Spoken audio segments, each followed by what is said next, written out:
6:15. We're going to call this meeting of the Lewisville City Council agenda to order. We do have a quorum. This is our workshop.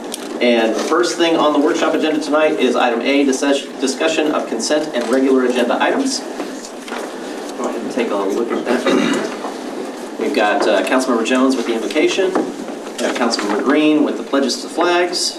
We have a proclamation for National Correction Officers Week.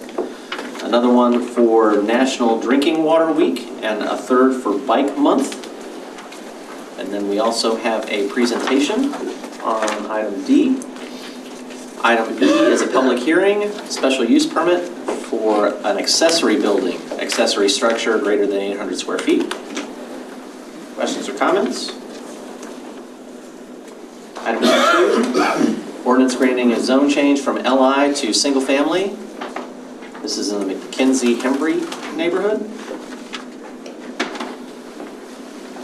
Item E3, this is another LI to single family residential in McKenzie-Hembry. 4 is a third LI to single family in McKenzie-Hembry.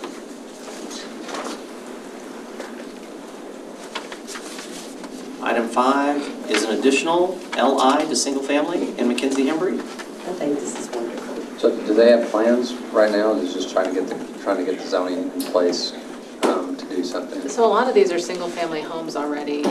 What's happening here is that in the 70s, there was a decision by the council to rezone the property light industrial, which has created a lot of the adjacency issues. So you've seen industrial come up in this neighborhood. And I think this is really the neighbors wanting to take the neighborhood back and rezone their properties to single-family. There's houses in already a couple of these lots, right? I believe so, but I can confirm with Richard. Is that right? Some are vacant, some have homes.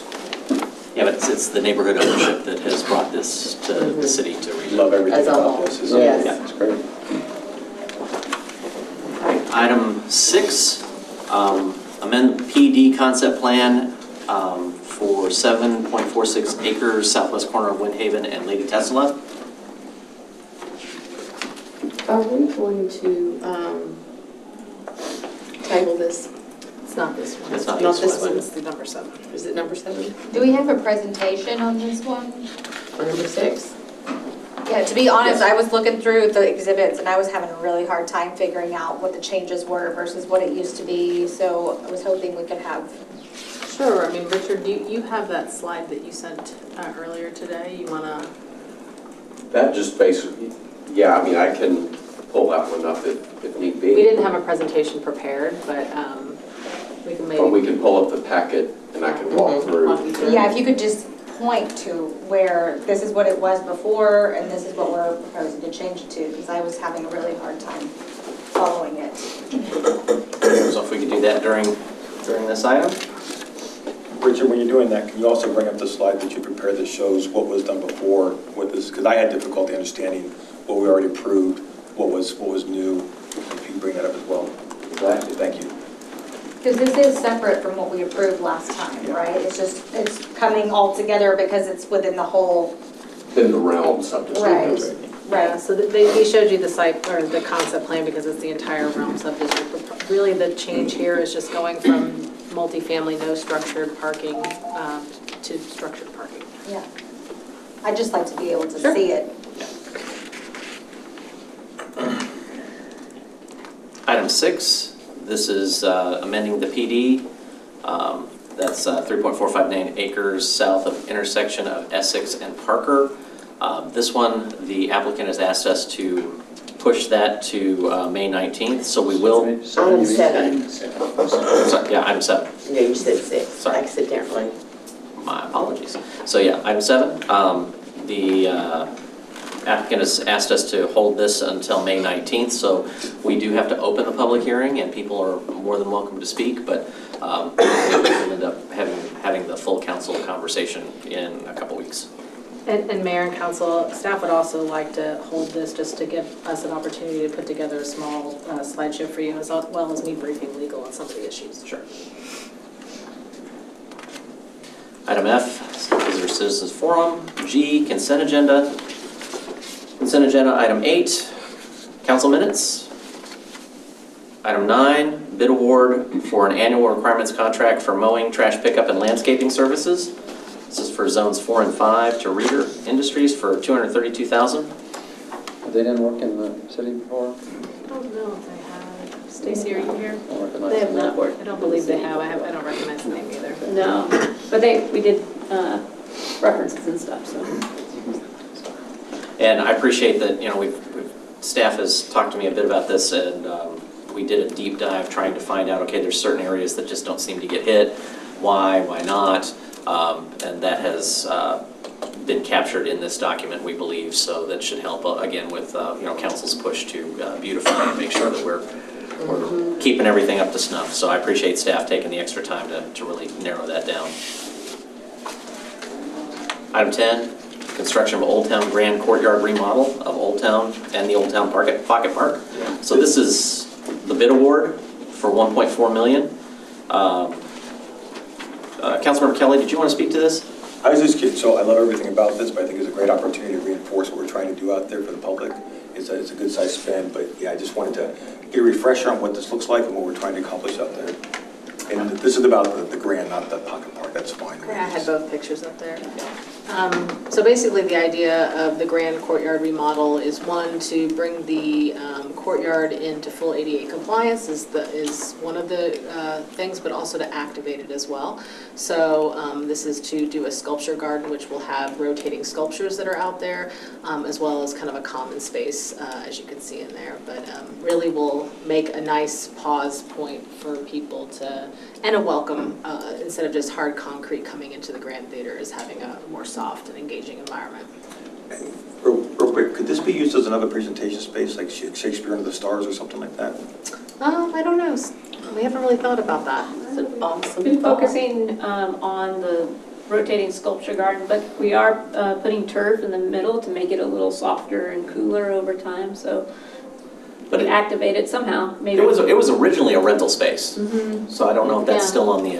It was originally, they used to, before we had Wayne Ferguson Plaza built, we were having our weekly summer series for music in that location. This will obviously be a lot smaller because you won't have access to the sides anymore, so I'm not sure if a full production of a Shakespearean production would fit out there, but we can definitely look to activate it. We'd do sonnets, it wouldn't be the whole play. You know what more that is, don't intimate. you? Yeah, the Cliff Notes version. So Claire, what's the time frame for the construction on the? Well, I know they're starting in the next 60 days, they're gonna start, and I don't know what the construction time, I think it was in the memo, actually. 240 days. 240 days, thank you. Okay, so it's going to be under construction during Western Days. Oh. You're also gonna have several other things that are under construction during Western Days, but yes. Yeah, it's tough with Western Days and Colorpalooza and weather in between. You have to sacrifice one, so Something gets hit. something gets it. Okay. And then the Pocket Park has got another slide for that. We do. Yeah, so It's there we just go. a general conceptual design. Yeah. So I think, is Sullivan's? Sullivan's on top. Yeah. So this is behind Sullivan's. That is another great opportunity during Western Days to say, hey, look what's coming, big changes are coming, to actually promote this, and bring awareness, so love to see that happen. All right. Okay. Thank you for seeing that moving forward. I appreciate it. Item 11, Economic Development Agreement between the City of Lewisville and BSC Charles and Elm LLC. Sod improvements. This is the set of buildings behind the Service Center on Charles, kind of catty corner across from the Salvation Army. Why is that easement important back on the north side? So we have an easement currently behind Randy Owens' property, which is the 3-story office residential, with the idea that we would eventually have an alley behind there. This would continue that. Now that area is a much smaller area, so probably would have to be a one-way alley eventually. That would mean we would have gotten, I think, almost all of it except for behind Karimi's property, which is on the corner of Waitress Plaza. So we're basically assembling all of that over time. Okay, great. Item 12, an agreement between the city and Rental Company for construction management services for the annex remodel. Item 13, ratification of a concession agreement between 4 New Millennium Group and the City of Lewisville. Just to be clear on that, I just want to make sure council sees that at the end of their agreement, which expires at September 30th, is that our expectations they will tear down Sneaky Pete's. Item 14, ratification of the extension concession agreement between LJH Limited and the City of Lewisville. Mayor, this is really just to extend the current concessionaire's agreement to allow the Suntex and Matthew Southwest to finalize the deal to purchase the marina. Item 15, regular hearing, resolution of the city to appoint a primary representative to the RTC to replace Councilmember Brandon Jones, providing for an effective date.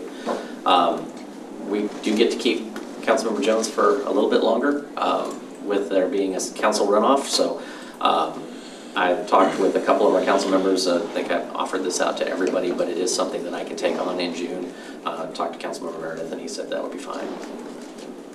So if you're okay with that, I would like to throw my hat in to take that seat. You are the man. I still need 3 votes, maybe 4. All right. Item I, reports. And that's it for the agenda. Any other questions before we move on to item B? You will have one executive session, Mayor. Oh, we do. Yep, sorry about that. Thank you. Item B is discuss and consider best practices and potential code updates related to trees and tree preservation. We have Stacy Anaya and Dr. Lauren Fisher, University of Buffalo, to present. All right, Mayor, council members, park and tree fans. We're just wanted to bring something that we had talked to you about at the council retreat and kind of a follow-up to what y'all heard at our earlier today with the Youth Action Council about what we've been looking at with the urban forestry grants that we've gotten from the Texas Forest Service, and really looking at ways that we can improve our code in order to protect our tree canopy. If you remember, when we did the healthy infrastructure plan, we had a tree study, but we made all of the updates to the current Unified Development Code prior to that study being done. And so we learned a lot at the tail end of that study and through subsequent inspections and inventories and studies of what's going on in other communities and how they're protecting their tree canopy. So we want to bring some of those recommendations forward to you to consider, perhaps going forward with some changes and some alterations based on some best practices and studies that Dr. Fisher and her team, but she started it with UNT, and then she's now at University of Buffalo. So we're lucky that she returned to Texas to come give us this presentation. And then Chris Chastain will give you some updates on some residential tree planting programs that we've put in place as a result of some of the recommendations. So without further ado, I introduce Dr. Lauren Fisher. I think we might be at the end. I did not mean to say thank you at the end, so if you want to go back to the beginning, woo! We got a minute left, we're fine. And then we're done. Any questions? Yeah. No. Great. Thank you guys so much. And thank you, Stacy. I've been working with the City of Lewisville for about 5 years while I was at UNT and just really enjoyed the work. So excited to be able to follow up today. So I'm going to talk a little bit about the policy research that we did, where we looked at municipal ordinances and sort of compared what was going on in the region and where Lewisville fell. And then Chris will go ahead and give an update as to how Parks and Rec is sort of going with this, and then a question and answer. Our current policy research, this is our draft proposal, so we're turning this into a more finalized report by the end of May to help city staff. So any feedback or questions, whether it's during this presentation or another time, we would definitely be open to. So as Stacy mentioned earlier, this is part of our forest grant that we got from Texas A&M. We had a couple of sort of goals that we laid out in that, which was to look at municipal ordinances and sort of see where Lewisville fell, as I said. Also identify strategies beyond ordinances that might be helpful for encouraging investment in the tree canopy. And then finally, we did a survey of commercial properties to sort of understand how commercial, not residential land might, or landowners might have a different feel here. So I'm just representing my team here. They are in the room. Zachary Andrews and Siddhi Parwar are both are for another 2 days, undergrads at UNT. They're both graduating and going on to graduate school. And so they've been working this year on this project and have been great. You can sort of see from our schedule here that we did have several points where we met with different city staff and different members of planning and the park board as well to sort of get their feedback. So we've gotten some additional feedback on this already. Thank you. Thinking about what I'm addressing in this presentation today, we're really focusing on some of these HIP goals that fall under Goal 5, using urban nature as a centerpiece. So you'll see as we go through the ordinance, we're talking about how can we preserve and maintain replacement of those high value trees, how can we make sure we're supporting younger trees so that they grow, and then also thinking about how do we engage private developers to do something different in terms of investing in trees. So what we started to do with our analysis was we looked at municipalities in the DFW area. So we selected 40 municipalities that are sort of comparative to Lewisville in terms of size and growth and build out, and then also a couple of regional leaders who had really done a lot of investment in tree canopy. We evaluated their existing policies and programs based on what was online and what was on their websites, and did some outreach as well to sort of get more information about that. From these 40 cities, there we go, yes. So what we did is we went ahead and categorized the cities that we looked at in terms of how innovative or how substantial their treatment of trees were, both in their municipal regulations and in their programs and educational material. So sort of categorize them this way. If you go to the next one. You can see how this maps out across the region. So some of the municipalities, in the green here, were really tier 4. Not surprising, you see Fort Worth and Dallas show up there, a lot of capacity to do things. But we also saw some really innovative things that were going on in some smaller communities as well. And so next one, yep. What we're doing with this presentation today is really thinking about how can Lewisville move closer to being a tier 3 or a tier 4 city by maybe adopting some different regulations that we've seen used around the region. So getting into our ordinance evaluation. So the first thing we did was sort of went through the HIP plan, looked at what analysis had been there in terms of goals. We also talked with Parks and Rec and Stacy's team to really understand where some challenges might be in the ordinance. So we're going to cover these different ordinances or regulations that are currently on the books and think about how they relate to other ones. We'll start with looking at the existing development. So we've split these into existing development and then new or redevelopment. New or redevelopment is where most of the ordinances apply, but this existing development ordinance is one that is potentially giving some pain to the city. And so what we looked at here was the current ordinance states that replacing dead or damaged landscaping, commercial property owners have to replace it with their original landscape plan. This is a bit of a challenge because some of these landscape plans are 20 or 30 years old and are asking for us to plant things that today we wouldn't necessarily encourage. And so a simple sort of change to consider here would be, instead of having original landscape plan, that's a touchscreen. Move up, yeah. Right? Was to just reference that the city has a shrub, understory, and shade tree list. And so just changing that language, which we understand from planning is already sort of best practice, that they're pushed toward this, but making the ordinance codify that practice. Do you want questions held to the end? However's useful for you guys. We're going to be taking feedback. Yeah, Stacy, what do you want to do? No, okay. Another question. Can we back a slide? She's my Vienna. So, can this be made? Maybe this is a question for Liz. Can this be made to read the more aggressive of the two? Because if you let your trees die, we don't catch you for 2 years, and we have much more robust tree canopy requirements now. I'd rather have them plant to today's standards, not the standards from 1983. Okay. Thank you. Excellent. Okay. Okay, so moving along to ordinances that relate to new or redevelopment. So when there's a major sort of change going on to the structure, to the plot, what are some ordinance rules that apply? Here we can see that the city has a requirement that new and redevelopment conduct a tree survey, and that they do it for each tree that is 8 dBH or higher. We looked across the region and saw that there was quite a variety in terms of what was required, with some communities really sort of requiring every tree and other cities having different ways they did it. When we reference the tree canopy study in Lewisville, though, we know that 60% of the canopy is under that 6 dBH. And so when we're thinking about, do we really want a tree survey that actually documents the majority of trees in Lewisville, it might be worth considering lowering that dBH number potentially, so that you get a tree survey that captures more of the trees that currently exist on the plot. Similarly, sort of thinking about redevelopment when trees sort of get knocked down or disrupted, and what are the rules here. We don't have any recommendation for the placement tree. We actually found that Lewisville's shrub and understory list that identified native and non-native plants and was quite comprehensive and really well done. So we just wanted to give a shout out that we should maybe use more reference to this list in the ordinances, since it is very thorough. Thinking about protected trees. So lots of municipalities define protected trees. They all define them in different ways. This is sort of how Lewisville has it in their code. So for hackberry trees, 12 inches DBH, any other tree, 8 inches DBH, except for a variety of ones that are not desirable.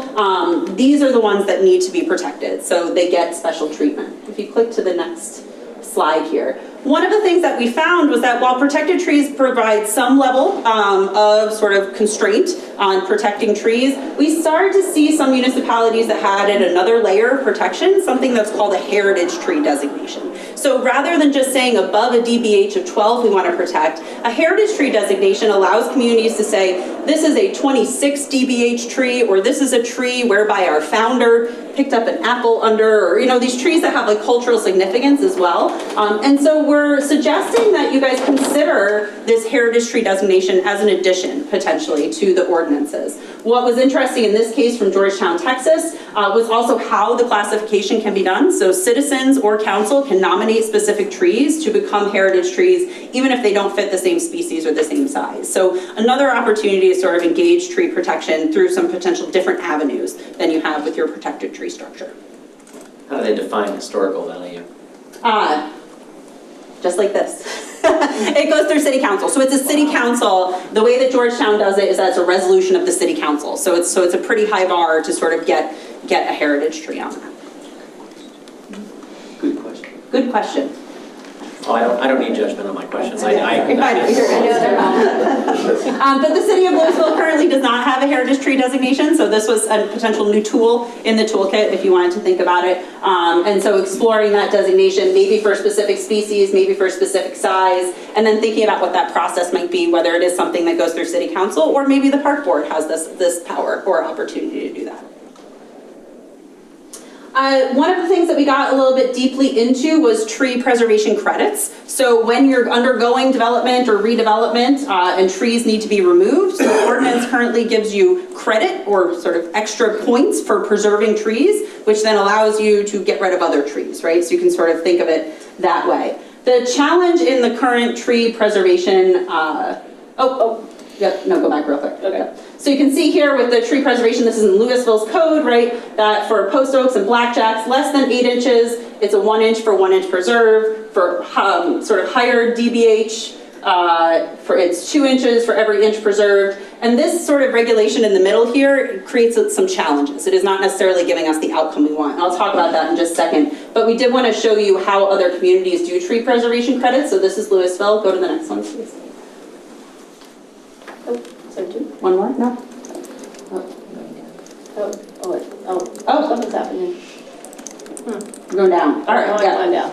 You can see how other communities do it. So in Irving has more of sort of a gradiated here where you get much more credits for preserving very large trees. So an option to think about. Other communities that really focus on sort of the species and not the size. So two different opportunities. Is that it? Yep. Okay. So the problem that we have with the current ordinance, and this was in consultation with talking with planning as well, is that in practice, this sort of preservation rule in the middle here actually incentivizes the removal of protected trees. And so I'll show you what that looks like if you go to the next one, Stacy. Yep. So let's say we have a lovely plot of land here. We have 8 large post oaks. We have 4 large post oaks and 4 small post oaks. If we were then to think about how this would work with the tree preservation credit, go to next one. Right, we can see here that with the current sort of credit system, you can keep 1 tree but get rid of 2. So the credits that you earn from keeping that 1 protected tree actually incentivize you to get rid of 2 trees, which is not necessarily, I think, what the goal of the protected tree ordinance was. If you go ahead to the next one. So similarly, right, if you preserve 1 large, you could get rid of 4 small. And that's because of sort of how this credit system is functioning. And so one of the things that we could consider, if you go to the next one, one more. Okay. Some communities actually have a system whereby they do negative tree credits. So if you have positive tree credits for protecting certain things, they also sort of take away credits if you don't protect very large trees or trees that are really important. So if you see here in the example of Murphy and the example of Allen, for trees that are very large, right, you get multiple negative credits as a way to sort of incentivize the protection of those larger trees. Go to the next one, Stacy. Right, so if we were to look at a negative tree credit, and this is just using the example from Allen, we could see here that if you protect 2 trees, you can only get rid of 1, which I think is more sort of the direction we want to go than protecting 1 tree and getting rid of 2. So a potential policy tool to add as a negative credit. The other alternative would be just to revisit this credit system right here and to think about doing that sort of credit a different way without negative credits. So yeah, we're suggesting that we remove the 2-to-1 ratio for post oaks and blackjack oaks and then explore the potential of negative tree credits. I think when we met with planning, Michelle was going to reach out and see exactly how these were sort of working in Allen and Murphy and getting our heads around that a little bit more. Tree mitigation fees was another thing that we looked at. So these are fees that you pay if you have to remove a tree. And so Lewisville's current fee is $150 per caliper inch for all trees that are protected, so that are over 8 inches DBH. There's currently no escalation in these fees for different types of species or for different size trees, as we did see in some other communities. Go to the next one. So if we put Lewisville sort of in context here with other communities, we can see that it's at the lower part of what's being charged in terms of caliper inch for protected trees. Communities do define their trees all quite differently in terms of how they do mitigation fees. So that table on the far side is just comparing Lewisville to other communities that measure it the same way. Over here it gets a little bit more complicated to sort of compare to. But after talking with city and figuring out sort of what the replacement costs look like, we're closer to $200 a tree. So thinking about whether that $150 mitigation fee is really enough to mitigate the removal of trees would be something that we would suggest that we consider looking at a little bit more. I did want to make a note, go back, sorry. Yep, that even with this recommendation, we are suggesting that you keep what you currently have, which is for developers to provide a value estimate as opposed to going with the caliper inch. So there is that other outlet if folks think that those costs are a little too expensive. Is that also designed if there's a tree that's diseased, it's more than just 12 inches across or whatever, but the tree's diseased, they have a right to take that down? Yeah, I think we. Yeah, that's dead or damaged. Okay. Yeah. So that wouldn't necessarily fall into here. These are for healthy trees. Yep. Yep. So these were the different ordinances that we covered. Revising the commercial landscaping ordinance to just sort of codify existing practices, referencing to different lists. Thinking about revising what has to go into the tree survey so you have better documentation of the tree canopy, the heritage tree classification, reevaluating the tree credit system, largely by exploring negative credits, and then increasing the tree mitigation fee. So these are all things that we're writing up in a longer report with more examples, including language from other municipalities to sort of help with decision making going forward. We did then run into a couple things that were sort of future considerations, maybe a little bit of a reach for today, but things to consider as you go into Lewisville 2035 and what that process looks like. So some of the other things that we saw that were fairly innovative around the region were instead of using tree credits that go by DBH or by species, Dallas and Fort Worth both use tree canopy credits. So really focusing on sort of the canopy as the major outcome there instead of just the type of tree. These are fairly new in terms of adoption. You need really good data in order to be able to sort of justify this. So just something we're telling you to sort of keep in mind as we go forward. One of the other things that came up was thinking about zoning and zoning overlays. Dallas in 2019 adopted what's called a neighborhood forest overlay. If you want to go to the next slide, I think we have some of that. And so in Dallas's case, the forest overlay is something that's brought from citizens who want to sort of put an overlay into their neighborhood to preserve trees. As part of the overlay, the community can pick where they want to have protected trees, and then there's grants and sort of other support that goes along with this. So it's a major sort of innovation here. Haven't seen this in a lot of other places, particularly with like the citizen sort of bottom-up approach with it, but something to keep your eye on, particularly if it turns out being pretty effective in Dallas. We also looked at how other communities are doing some water irrigation and rebate incentives, and so we've got a couple of examples in there that you might want to think about to incentivize switching to more low water or better water management among commercial accounts. Go to the next one. And then we just assembled some information on different grant programs, you can go to the next one, and educational sort of outreach that we thought was really innovative and making that available to Stacy and her team as they continue to move along with implementing the HIP. Oh yes, and then we tried to do a survey of commercial property owners. We worked with the chamber and sort of sent it out. We did some door-to-door canvassing. Haven't gotten a lot of responses yet, so we do have that commercial survey prepared to sort of understand how commercial owners might feel differently about sort of landscaping and transition. So we'll summarize some of those needs, but right now it's not very representative. If they haven't responded, that means they want very aggressive. Clearly, right? That means you can do whatever we want. Is that how that goes? Yeah. All right. Yeah. So, yeah. All right. Then I'll turn it over to Chris. All right. Good evening, everyone. So we want to talk about some ways that we plan to engage and reach out to residents. And so, first of all, we'll be establishing an urban forestry website. We plan to do that on our playlewisville.com website. So what we've been doing the past few months is benchmarking some different agencies that we think do a really good job of that. That includes some local neighbors like Frisco, Fort Worth, and Austin, but even Raleigh, North Carolina does a really good job. And what the goal of this website would be to educate residents, to give them some resources and share some of the things that we're working on. So that includes the benefits of trees, specifically with native trees, including that species list that we've done a really good job of. Providing our management plans as they come together so residents can see the work and planning that goes into how we're managing our forest. Providing instructional videos, things of how to pick out a good tree if you're in the market for one, how to plant a tree properly, these kinds of things to make people feel empowered to take tree care into their own hands. And then of course the calendar of events as we have tree plantings, cleanups, things related to issues that people in the community can be involved. So as I mentioned, we've been doing that for the last few months. We've started collecting our own personal resources. We hope by next Monday to have a draft version of this website ready for review by our marketing teams and hope to go live by the end of the month. It'll live on the Play website as mentioned.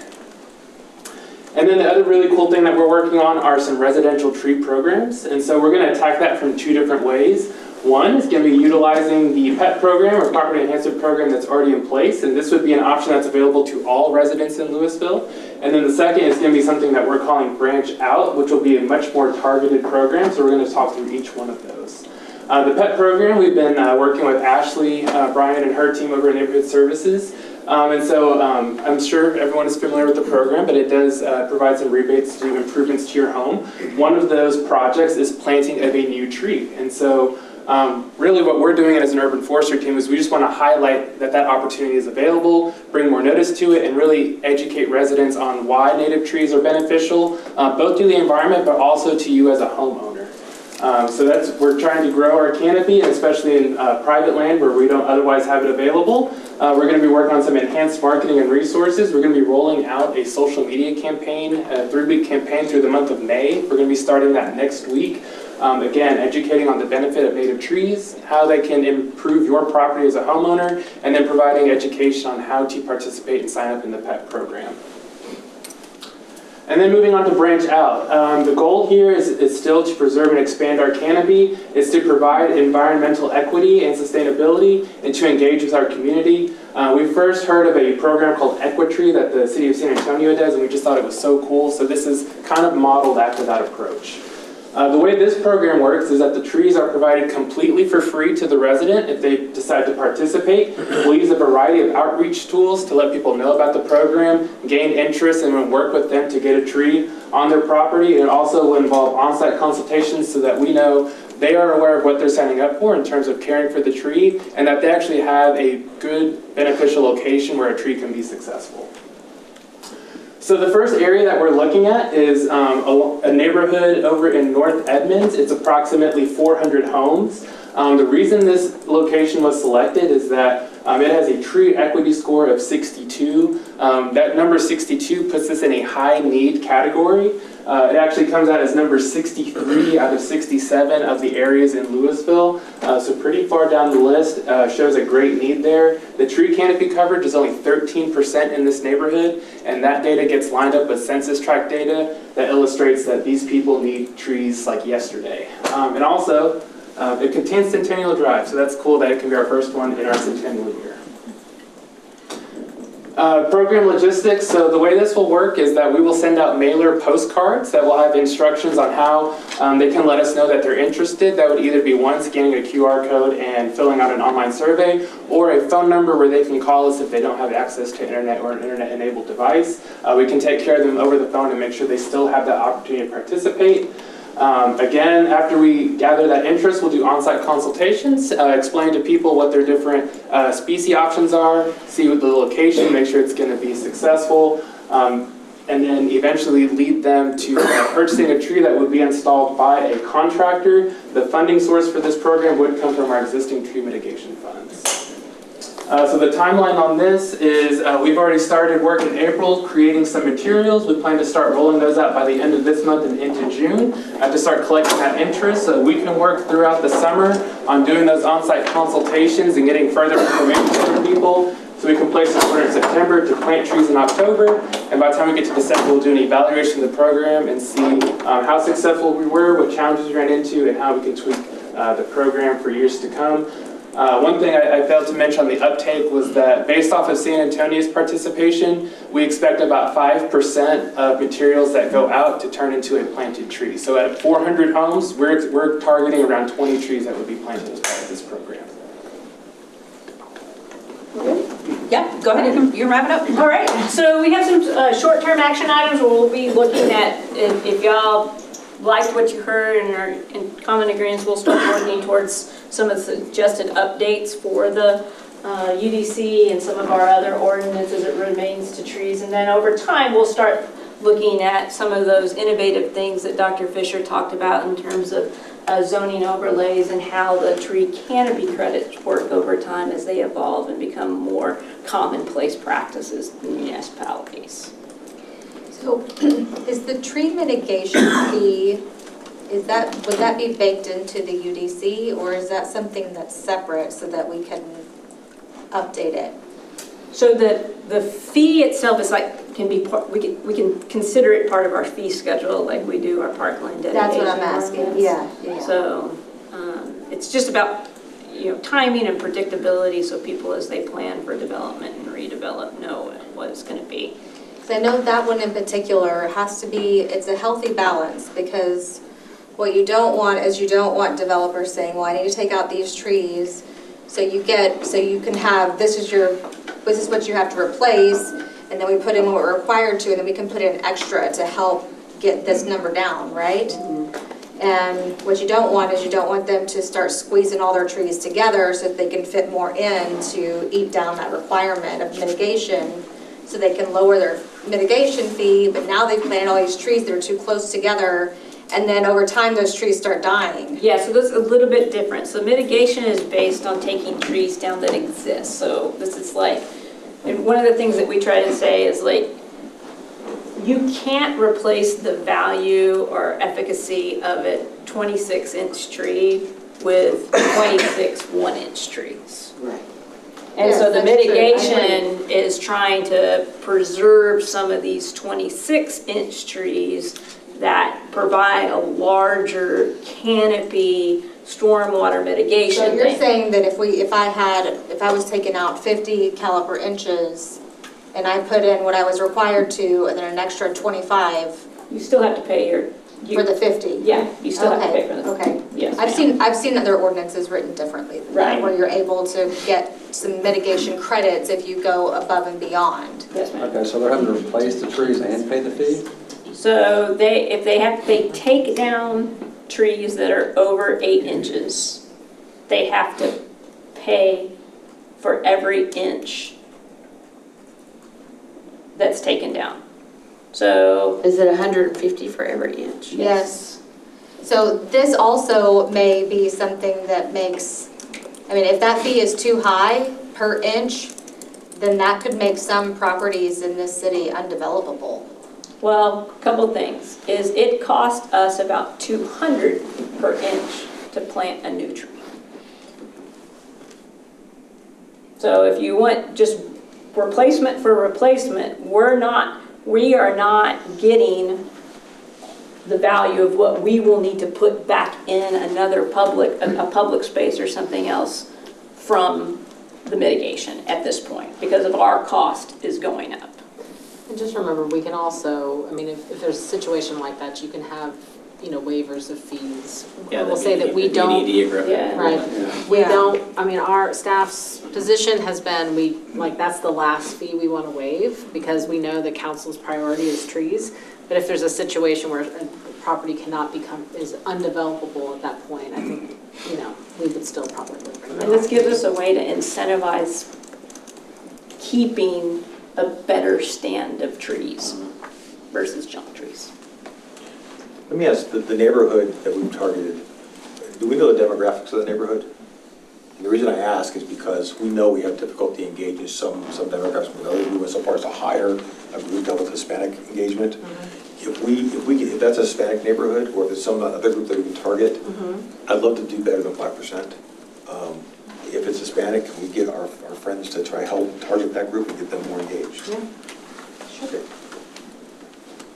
Other questions, comments? This is timely. You and I just did a drive out. I told you, I wasn't really planning this because of your questions. I know you weren't, but- but this is great. This is, there's nothing that makes a city feel more established and solid than the tree canopy. We're fortunate where we live, there's a couple of streets that are 25 years old, and we drive down the streets in the fall or in the spring, it's just beautiful. You just feel very, even when you go out through Maine, you hit into Flower Mound's done a really good job of this. And it's noticeable when you cross over Flower Mound to this. I love everything about this. Yeah, our neighborhoods too are like that. Just a couple of quick questions. How did we reach out to Flower Mound? I noticed we didn't have data on where Flower Mound was. I'm going to ask. Yeah, I don't think Flower Mound was in our initial 40 that we sort of put together. But if that's an important comparative, we can definitely bring them in and talk a little bit about what they're doing. It is and it isn't. They have an incredibly structured tree mitigation. They've even got a community. One of their boards and commissions is tree preservation. So it is incredibly detailed over there. I don't know though if that's not as a way to deter development. And so this is the balancing act that I've got to deal with in my head is I want a tree canopy. I know what it does for neighborhoods. I also know that it can be used and targeted to stop development and create issues like we're seeing at the State House now for cities. So I want to be cognizant of that line. Flower Mound may be an interesting conversation to have just because I know they have a very robust system, but maybe they've learned some things that are similar for us just because we're close to the same type of landmass. So I love the negative credits and positive credits. I think that's a real carrot and stick approach to this, which I think makes a lot of sense and gives a lot more flexibility to keeping what we want to keep. The heritage tree designation concerns me because it's a loosey-goosey definition, and if I decide that we're just going to keep this particular tree because we think it's important because it's the only tree in that part of town, I get that you got to get 4 votes, but I've seen 4 votes come up for crazier stuff than that. Maybe we just want to keep a developer out, so we've created this one hackberry sits over here, and we're going to it's not monumental in size or anything like that, but it's the only one, and we're going to create an excuse. So I'd worry about that if it wasn't well defined. So that's all I have. All right. I believe that's it. Staff, is that all we have? We have, on this presentation. I think with the STRs, we're likely going to have to come back in. Yeah, because we're down to Can't get 2.5 minutes. We're not going to, that's really short term. Okay, so do we want to open and then come back into short term? It's your decision. Council, we okay with that? Sure. All right. So we'll go ahead and pause the workshop, and we'll come back to it after we open the council meeting in 2 minutes.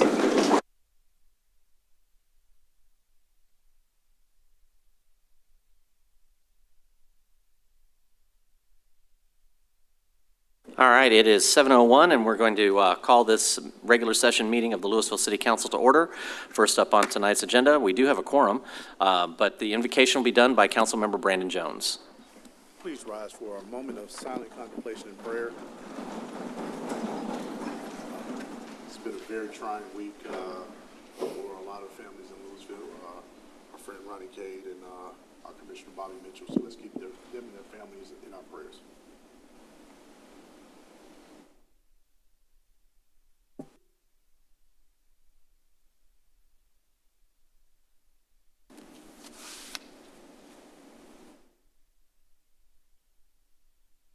Thank you. Councilmember Green? Please join me for the pledge.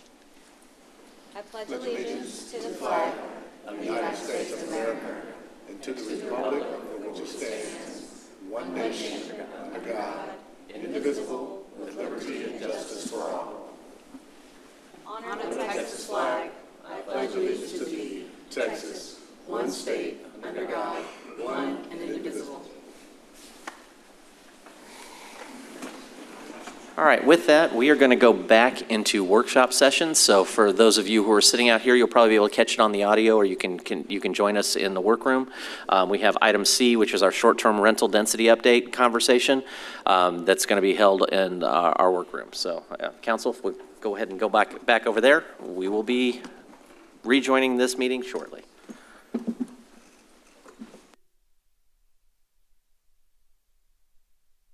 There we go. All right, folks, let's restart this, and we have our STR with Chris McGinn. Mayor, Council, I'm going to try and pick up where we left off with our discussion a few weeks ago. There were a couple of questions from the City Council, and so I'll start off by addressing those. One question was concerning, what is the stance that apartments take on density, and so we had reached out to Apartment Association of Greater Dallas to see if they would provide any sort of stance viewpoint on short-term rentals in multifamily, and we received no comment on that particular request, but we did reach out to many of our apartments here in Lewisville, about 12 or 13 of them, and most of them responded back talking about how short-term rental would be in violation of the terms of the lease. Also, if an apartment complex is providing affordable housing, that could affect the amount of units that they're providing that are affordable. Other responses were they wouldn't want to entertain short-term rentals because guest vehicles need to have permits. They want to know who the people are on the property for safety reasons. So at this point in time, the apartment complexes that we reached out to didn't really have, basically they weren't interested in entertaining short-term rentals on their property. Again, currently we don't have anything in our ordinance that would prevent short-term rentals from coming in under multifamily. So it's not so much that they're opposed to short-term rentals, but it's just required that there be a shadow sublease, which that's what they're opposed to. Correct. Right. And so, they're based on our discussions with property management in Lewisville, there aren't owners that are interested in going the path of short-term rentals, but there are in some larger cities, San Antonio, Austin, where that is a thing. They may even have an entire floor that's dedicated to short-term rentals. The other question was related to information that we can receive from the Texas Comptroller regarding whether or not short-term rentals are current on their hotel occupancy taxes. And I reached out to David with finance to talk to him a little bit about that, and I was wondering maybe if you'd be able to kind of talk a little bit about what you found in your research of going to the comptroller's site. Sure. So we've had a number of discussions among staff about where we can get information to help support what's being remitted to the city as it relates to the short-term rental and the remittances. So after a discussion earlier, went to Texas Comptrollers, and there's just a number of data downloads that you can get related to it. So we can get historical information. We can then take that information, download it across reference it against the information that we already have to make sure that the amounts that are being remitted to the city are consistent with what's being remitted to the state. And that's just another way that we can cross-check to make sure that we've got compliance. And Jennifer, if you could go to slide 14.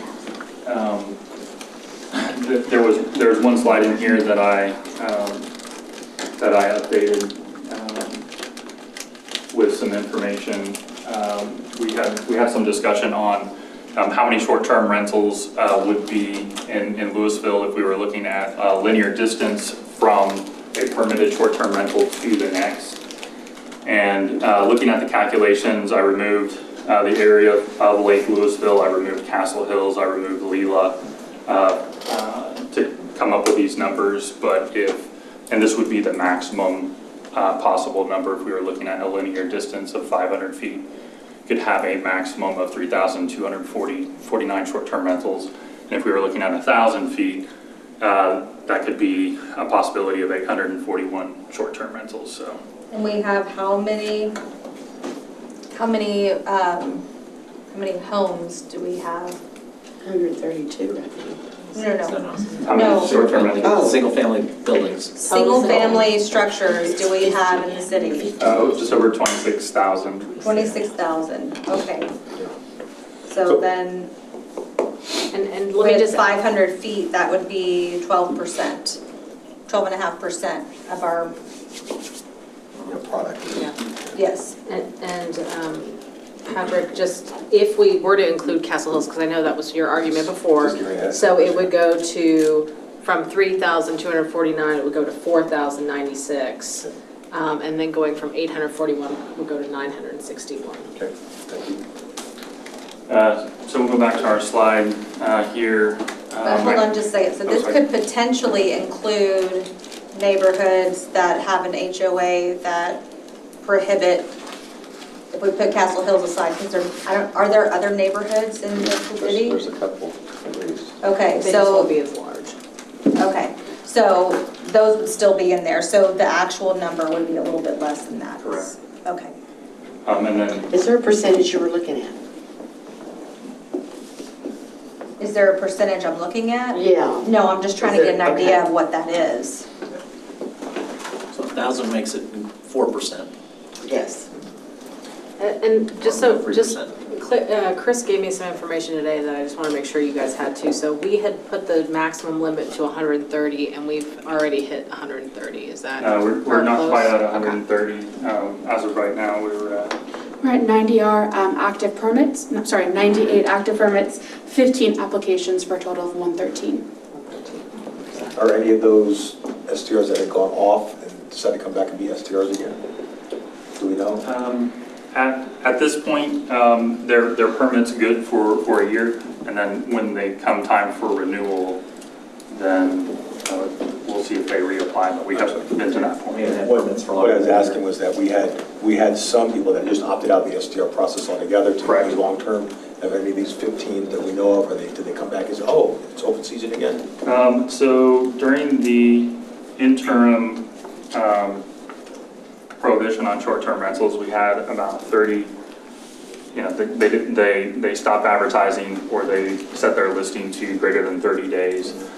We had a lot of those come back through the application process, which we've now permitted. Okay. How do we keep up with those that are like selling the house? Because I know on Clearview or the Girl Bear, one of those is selling. Yeah, so they're on our list. I don't know on that particular one, if we permitted it, but basically we'll look at those to see if they're still active, but their permit still stays good for that year, and then we'll make that determination on. So is that permit going to follow the property? So they would have to renew. Yeah. At the point of renewal, Yeah. If the current owner is no longer being a short-term rental, then that permit would drop off. And either if we're sticking with the 130 max, then someone else could come in. If someone purchases the property and wants to operate as a short-term rental in that property, they would have to gain a new permit per the ordinance. So are you down to one now? Because I thought one had already sold and now another one is We selling. have 3, but that third one that's for sale now became a long-term rental. Right. And it just recently came up, so we're at 2 permitted and 2 existing. We haven't had any owners that had a permit for an STR come to us and say, hey, I'm not going to be doing an STR anymore. So we'll have to evaluate those when they come up for renewal to see if they're still advertising. So Jennifer, I wanted to go to back to that final slide, or slide 19.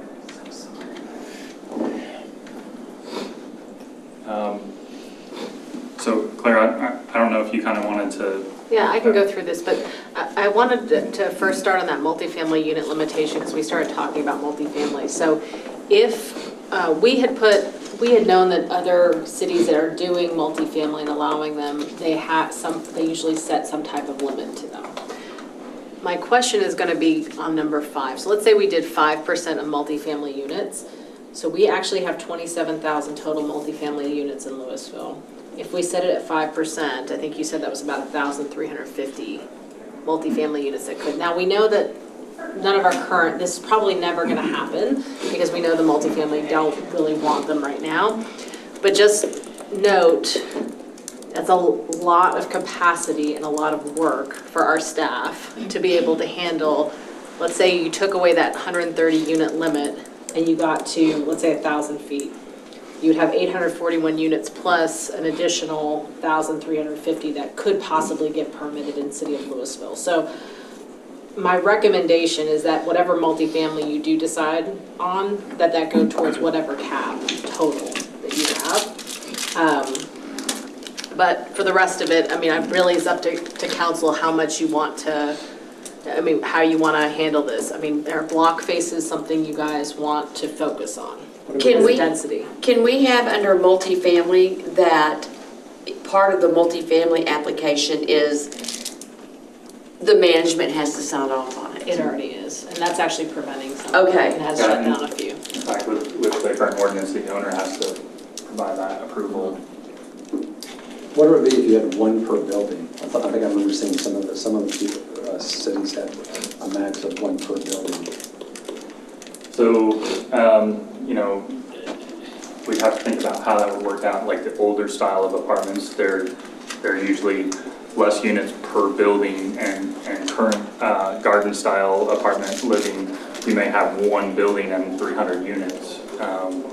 And so we talked about this already as part of reevaluating our multifamily inspection program. This is a couple of years ago, but that's the problem, is that the new way they're building, like down here at Main and Mill and over here on College and Aura and the apartments they're building in Old Town, those are all like 1 big building, I will say that whatever regulations you want to put in place, none of them really care right now, or they don't want to do it right now, so I don't think it's going to be a push for anyone at this point. My worry would be rental communities, like single-family homes or condos, those kinds of things. So if you do that, then it's 1 per building. Well, that entire rental neighborhood right over here turns into all STRs, potentially. A lot of the condos are putting limitations in their deed and stuff though, too. Yeah, so. But you can't always. I'm not quite as concerned. I view these as different though. Like when I think apartments, I view these as, we rent plenty of apartments in our day, but what gets me really focused on this is the investments that people make. The single largest investment a lot of us will make would be in our home, and to have that impacted by STRs on either side or behind you, whatever, that's what really gets my attention. I'm less concerned about, apartment complex with 400 units, renting out 20 or 30 or 40 of those. They tend to be very mobile folks in there anyway, and they're not investing in it. Condos would be different, because condos are things people have bought. That's an investment. So this is just how I think about that. I'm not nearly as concerned about multifamily as I am. I would just say we weren't concerned about STRs quick enough, so I would say it'd be better to have some kind of a guardrail in place. 5% may be too much. We can go lower. Right now, the good thing is that the owners of these properties don't want it, but that flavor could change because, like, we're witnessing some of the senior places who, when they lose their status of like low income, they may be trying to find other ways to make money. So we may want to just put something in place as guardrails. It doesn't have to be solid, but it needs to be something in place so we can prevent the proliferation. I like the cap should cover it, but just make sure we're saying something like X number of per unit, whatever the staff can work with. I think that's probably what we need to be thinking about, and make sure we have that covered. Or if the management of the apartment complex, that prohibits it, we continue that. So at least we have something in place for it, just in case things change. I concur. I'm not arguing against it. I'm just saying I'm not as concerned. I get you. Yeah, I hear you.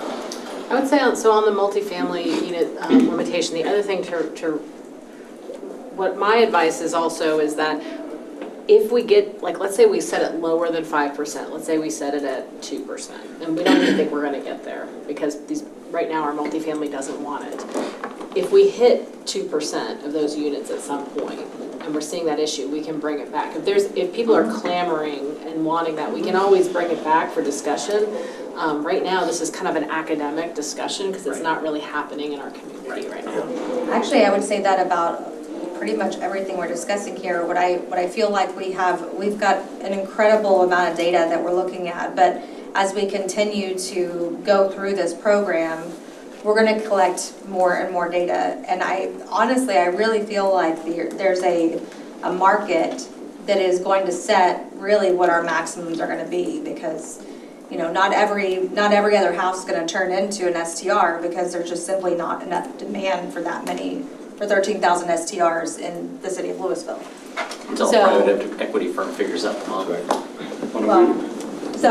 But what I want to be able to see is, just over time, the data and what that's looking like. What are the trends and what are we seeing as something that, is an appropriate level we're not having a whole lot of issues with versus what, okay, are we getting into an area where maybe we have, a little bit too much right now and we're seeing the negative impacts of that, so let's pull it back a little bit.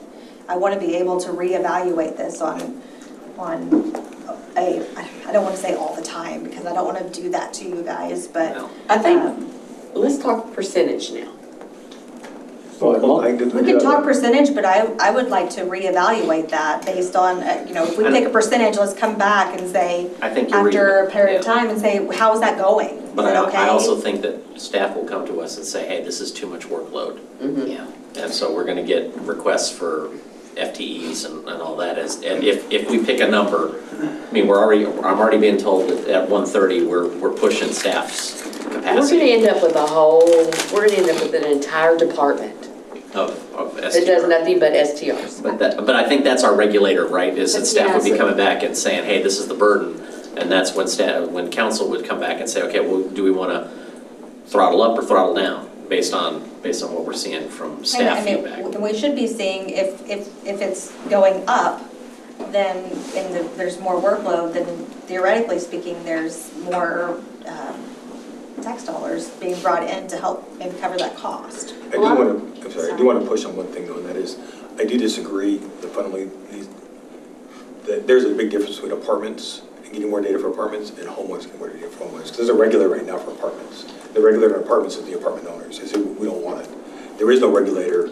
other than us for individual homes. So I do think there's a very different. I know that's. Well, I was thinking citywide, not just apartments. This is why I don't want to just let the data and the economics dictate this, because the reason why it's not a big deal in apartments is because there's a regulator on that, and that's the owners of the apartments.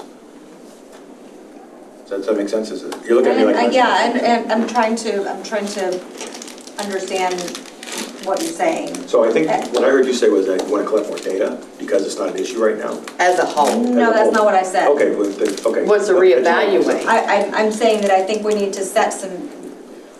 I feel like we're having to make some assumptions on what the demand is and really what's appropriate for our community right now. But I think if we continue to evaluate the data, we can really start to hone in on what is right for us with our workload, with the nuisance that is caused by it. Are we having a lot of problems that we're seeing that are coming to us? Is everybody kind of okay where things are standing? I guess what I'm saying is that I don't want to be too rigid now and prevent some people from, good actors from being able to do what they want to do with their property. But I also, don't want to just let way too many come in at once either, for a host of reasons. So I just want the opportunity to, I don't want to have to make this decision now and that is it. It is set in stone. Yeah. Okay. That's what my point is. So, and I hear you. I would assert that in my house, 2 would be too many if I had one on either side. So I don't think looking at this as a number and saying, is it too much or too little based on good actors, bad actors? I'm saying, do I want to live by 2 or 3 STRs myself? But you won't because you have a homeowners. Whether or not they enforce it, well, first off, that's academic, because whether they enforce it or not, we've already had a problem with them enforcing this sort of thing out there right now. So I don't want to count on the HOA to enforce this stuff. We have a duplex in our neighborhood. HOA says you can't have a duplex, somebody converted their house to a duplex. So, yeah, so this has happened. So I don't count on the HOA to actually enforce this kind of stuff, so I take that off the table. But regardless, the number, what is too much, I view that as at the individual level, not at the city level. So did we reach out to like GLAR as well? Did they have any comment? I've not reached out to. Their comment is we should. We're going in circles, so you're not getting I any mean, direction. to me, I feel like with trying to, I think we're close, it's just kind of looking at both sides of the same coin. So to me, it feels like we may want to revisit this, but I would say let's crawl before we run, or walk before we run, so that we are looking at a higher level of spacing. We have a cap on it, and then whatever that cap is reasonable for you guys, and then we see where we are. I mean, right now, Chris is saying, I thought we were at 130. We're not even at 130 yet. Maybe we're the sweet spot at this point. It's not When clear. we set that 130, we're still right there around where we were. So we really haven't grown.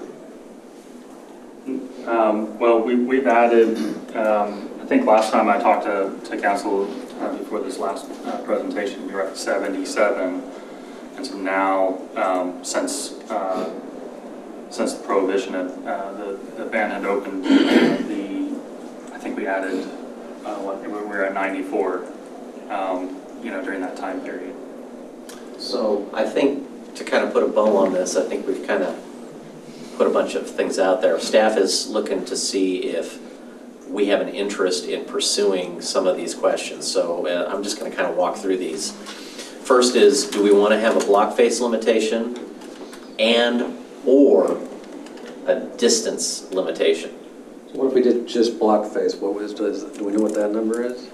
That one's much more complicated. Yeah, very complicated. Because it depends on the block size, and every block's going to be different, so I can't give you an estimate on that. I think I'd rather have a distance. I backed away from block face just because I think it's complicated And if it's difficult for staff to calculate all of that and figure all that out, then it's going to be really confusing for people to try to figure out whether or not they are eligible to have one or not, and I don't want that. The other way, the distance is much more clear. Yes.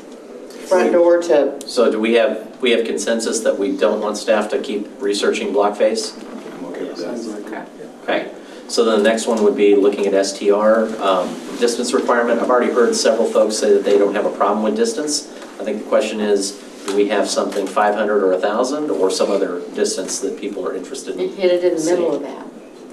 I have a quick question, because you brought up a really good point. Is that distance from property line to property line, Property line to door to property door, middle of the property, middle of the property? Property line to property. Okay. Thank you. Anybody have preferences of what that number looks like? We know that the 1,000 gets us 3% of our city. We know that 500 gets us 12% of our city. I like the 1,000. I like much 1,000. better. Okay.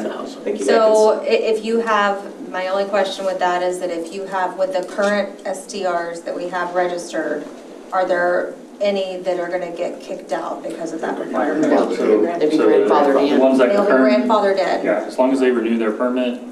each year? Yeah. So if they mess up and miss a year, then they're out? Yeah, their permit expires, but basically, we would have to track those currently permitted separately to identify that group's not going to have to meet the density requirements.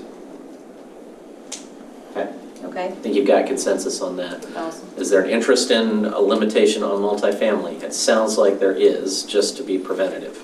Just since they don't really care at this point, why not set it as low as possible? We could do 1%. I'm fine with that. What was the number for going back to the distance requirements for the 1,000? What was that, 800 something? 841. 841. 841, so what percentage is that? It's 3%. That's 3%? Yeah.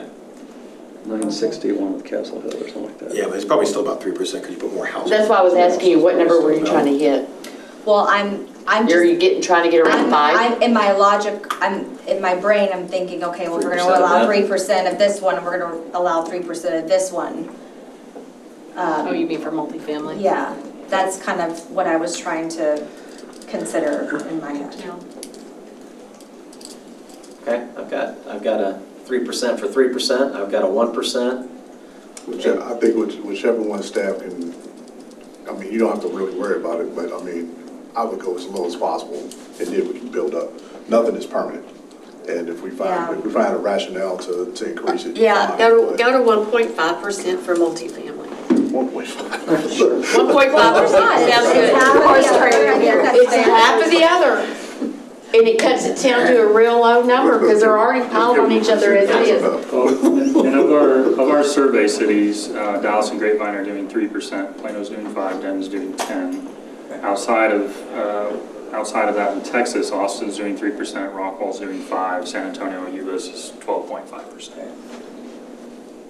So I'm hearing at least others who've gone through this, that 3% seems to be an acceptable number. I'm not hearing anybody going lower than that. I mean, we can do whatever we want. Yeah, because we aren't them. But I like pinging off people just to see. My concern is, okay, let's say the market changes and I'm getting swamped and all of a sudden I gotta put 5 new FTEs in. That's my bigger concern. But hopefully we'll get some update, we'll get a feel for what's going on with the market. Right. So we'll know. I'll call Uncle at that point. Well, let's look at 1% and 3%. I think that'll cover. 1 and 3%? Yeah. One more. He didn't like my 0.5. Oh. I like it. I like my point. 1.5. How many want to go for 1.5? Come on. You're just trying to keep her from 90. Let's just make it easy. Are we okay with the current 130 limit? I don't think we need a limit. Now, if we're gonna put a distance requirement in, do we need a limit? I would like to keep a limit. Well, what's the point of doing a distance requirement then if we're gonna have a Because I don't limit? want Yeah, because 130 on one when we street. discussed doing this, and this is one of the reasons why I was afraid of doing this limits, because when we discussed doing this, it was discussed under the premise that we would get the distance stuff all straightened out. I was really clear. And it that was a day. temporary limit. Yeah, it's temporary because we needed a gap. We needed something, we needed a gap Right. solution. But now, that doesn't mean it's when we temporary. get the gap, We had no other choice but to put that temporary well, I'm in. not arguing with you about that, but it was a gap That's right. until we got the other in place. It was a gap, not to say we'll never do it again. It was a gap because we needed something at that point in time. And I was really clear when we had that conversation. I'm not I was committing to pretty not. clear too. I'm not committing to not going up. I'm not committing to removing that at the end of this. I actually made that a point to say that because it didn't. Right, but it's gonna take all of us. I understand. Okay. So I'm seeing a couple of folks that want to continue to keep the limit in place, whether it's 130 or a different number. I've got consensus on. I don't think we need it. Well, give me a 150 and a none. And we'll see where we go from there. On the unit Like a limit. flying? 150 or no limit, basically. Yeah, 150 or no limit. So we're bringing back an ordinance with a 150 limit, or we're bringing back an ordinance with no limit? He's wanting an option, he's wanting a menu. Since I That's what we're polling. can't vote on I it, understand.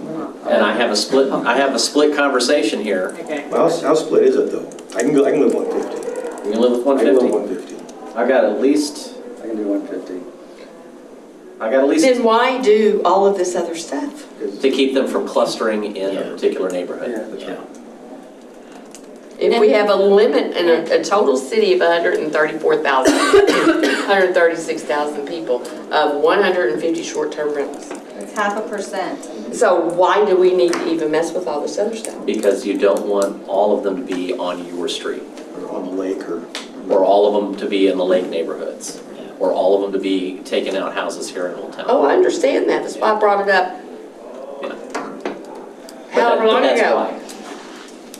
But, So if you've got it, so your point is if you've got a distance requirement, it's gonna cut it way then down. that's fine. That's Right. enough for you to keep that thing from happening, and you don't want to have the cap. Yeah, because of under this, my understanding, her understanding, that when we went into this to set a distance, it was to get all of this in place so that we did not have the influx. We were using one as a stopgap until we got the other. Sure. Not like the toll roads where they got in there and so they're never gonna leave. So if we didn't put that stopgap in place. I'm not saying it was not needed. Yeah, I get it. It's just, it's the two different ways to look at it. Yeah, I'm not saying it was not needed. Yeah. I'm saying that because all of a sudden it's here and it was not an understanding that we're gonna vote on this cap, What I'm then seeing I will is- never vote on another cap. When somebody says, we're gonna do this until we get this in place, and then all of a sudden, it is in stone and it is not gonna change. No.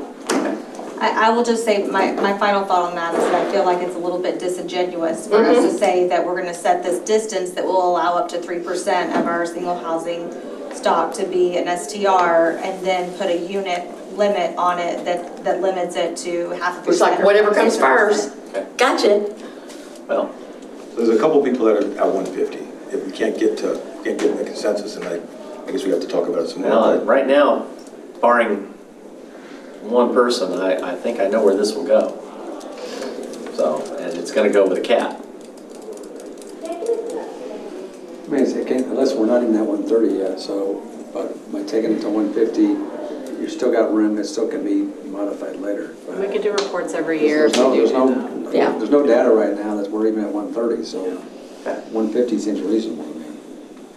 All right, let's go ahead and bring this back with the 150, and then we can debate that, and I can split a vote if that needs to be. I've done it before. You want to wait till your next election cycle. And then the last one is, are you guys comfortable with the multifamily, any STR in a multifamily counting towards the total? Or not? So I think in most cities it's separate. Yeah. They look at multifamily and they look at percentage. I think so. And That then would be. Because I think have y'all heard one issue from anybody in an apartment complex that are having issues? Because they have issues all the time. Yeah, I don't know that would cause any more issues than any Well, other that ones was in currently neighborhood, had, so. so. Well, I and think- we can bring that back as a Yeah, I report think that's a too, because it's an preventative. issue. I think to Brandon's point, what we're talking about is something that really hasn't happened yet. But to Brandon's point, we're also behind the curve on single-family STRs. Yes. She wants you in a second. Yeah. Are we done? I think you've got all you need, Chris? Just next steps, that's kind of like the timeline that what we're looking at is looking at that. You know, there's some things where it has to go through P&Z, so we have that timeline before city council, so. Okay. Awesome. Liz, did you want to close? Yeah, I'd like to take you into close under Texas Government Code Section 551.071 consultation. We have to bring back outside? No. No, we can do that from here. So we just need people to move out of the room, and then we need the microphones Chris and off. Dakota stay.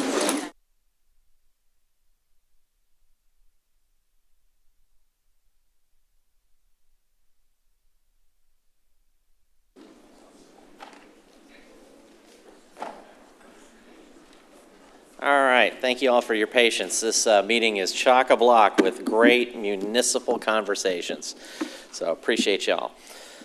First up tonight on our proclamations and recognition, I think I need to have Chief Brooke Rollins up here.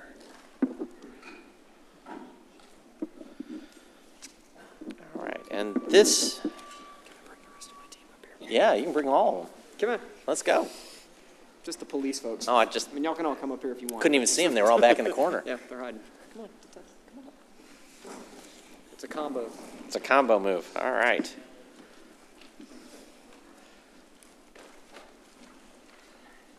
So we have a few things to recognize this week as far as our law enforcement goes. So I'm going to do a few whereases, and you all can applaud where appropriate or say whereas if you feel so compelled, kind of like church. That's the best I got here. So here we go.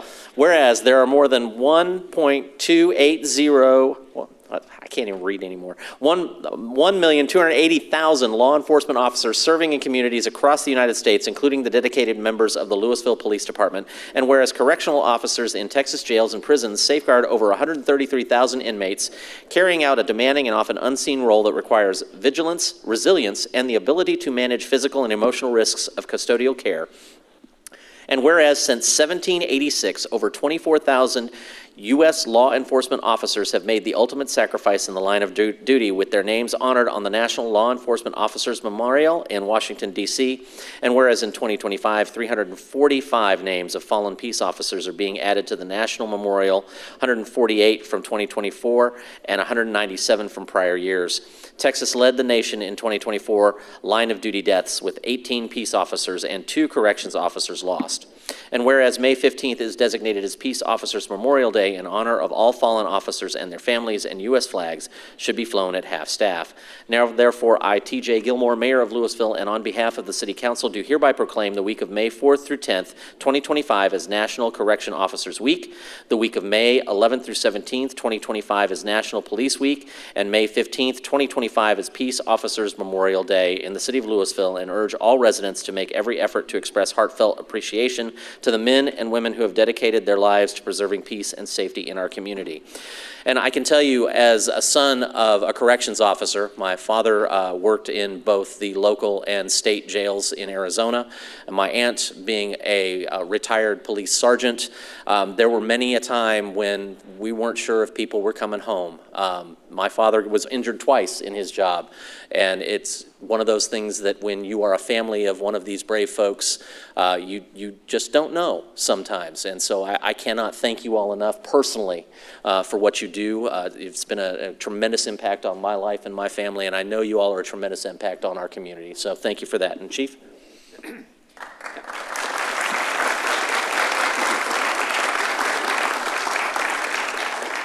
Thanks, Mayor, and thank all of y'all for being here as well tonight. This team that you're looking at here is an incredible team that works hard to protect us here, the residents, the businesses, the government of the city of Lewisville, and all of them dedicate everything that they have to it every single day. It is an honor to be able to work alongside these folks, and I hope that you feel the same, to have them in your community help keeping us safe. But each and every one of these people are dedicated to ensuring that you are safe, and if so happen to be confined, you're going to be well taken care of. So we'll just hope for neither, right? and we'll be able to move forward another year. But we're grateful for taking time to recognize us, and thank you very much for being here tonight.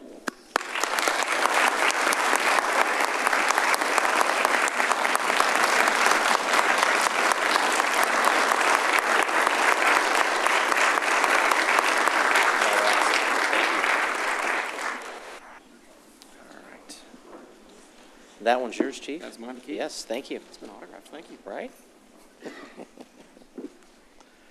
All right, our next proclamation, if I could have Assistant Directors Caitlin Herron and David Hunter.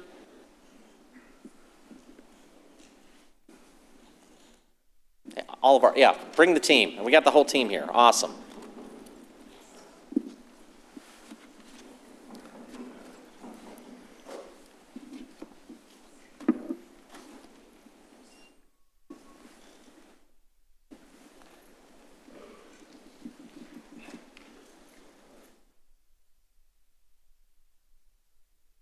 You got it. Absolutely. So I want to preface this real quick with stop with the bottled water, because the stuff that comes out of our taps is really, really good. And if you want to do a little filter just to flavor change it, that's fine. But that stuff you get in a bottled water is tap water, and they're just taking it and shipping it across the country. So be like your kids, carry around the water bottles. That's all I have to say and preach about on that one. But for this one, it's National Drinking Water Week. And National Public Works. You don't know how upset I get when I see somebody trying to sell water filters by making our city look bad, saying that we've got bad water. It's just not true. Anyhow, Whereas our water is our most valuable natural resource, and whereas drinking water serves a vital role in daily life, serving an essential purpose to health, hydration, and hygiene needs for the quality of life our residents enjoy, and whereas public works professionals support infrastructure and services essential to sustainability, resilience, public health, well-being, and quality of life in Lewisville, and whereas these essential infrastructure facilities and services rely on the dedicated efforts of public works first responders in both the government and the private sector who are responsible for operating, rebuilding, improving, and protecting our nation's vital systems and structures.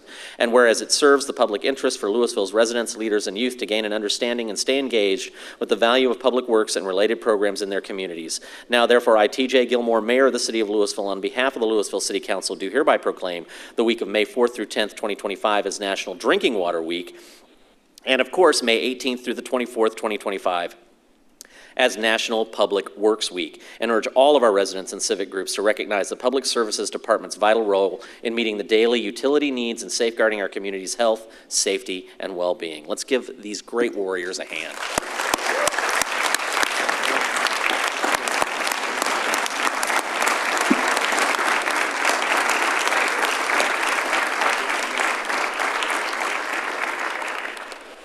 Thank you, Mayor. And I just want to say to our city council and city management how much we appreciate your just unwavering support. It does mean a ton to us. I want to say a few things about, I love your term, warriors, because, you know, I don't know why, but it seems like water main breaks never happen at opportune times. They're always in the middle of the night or when it's really cold out or raining. So if you've seen these guys fight some things, it's like they're warriors. We do a lot of varied things in public services. We do things from, we maintain our water system, making sure that we have good drinking water. We maintain the sewer system, protect the environment. We maintain our fleet, all of the city facilities, our streets, traffic signals. I'm leaving people out, and I apologize for that, but we do a lot of very specific things in one team. This group works extraordinarily well together. And I'm really just honored to be part of this team. And I just want to publicly say thank you, guys.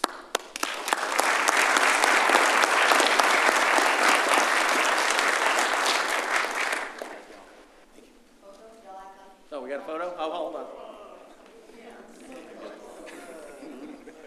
Just use AI, it'll fix it all. All right, 1, 2, 3. There we go. Thank you. Thank you, guys. Appreciate you, officer. Right here.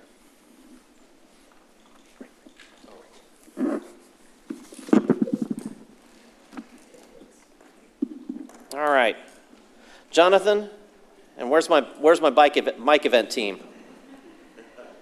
Oh, yeah, okay. Should have looked up. Would have been a lot easier. Should have brought my helmet. Didn't even plan. Well, next time it'll be my padded shorts. We'll be good. All right.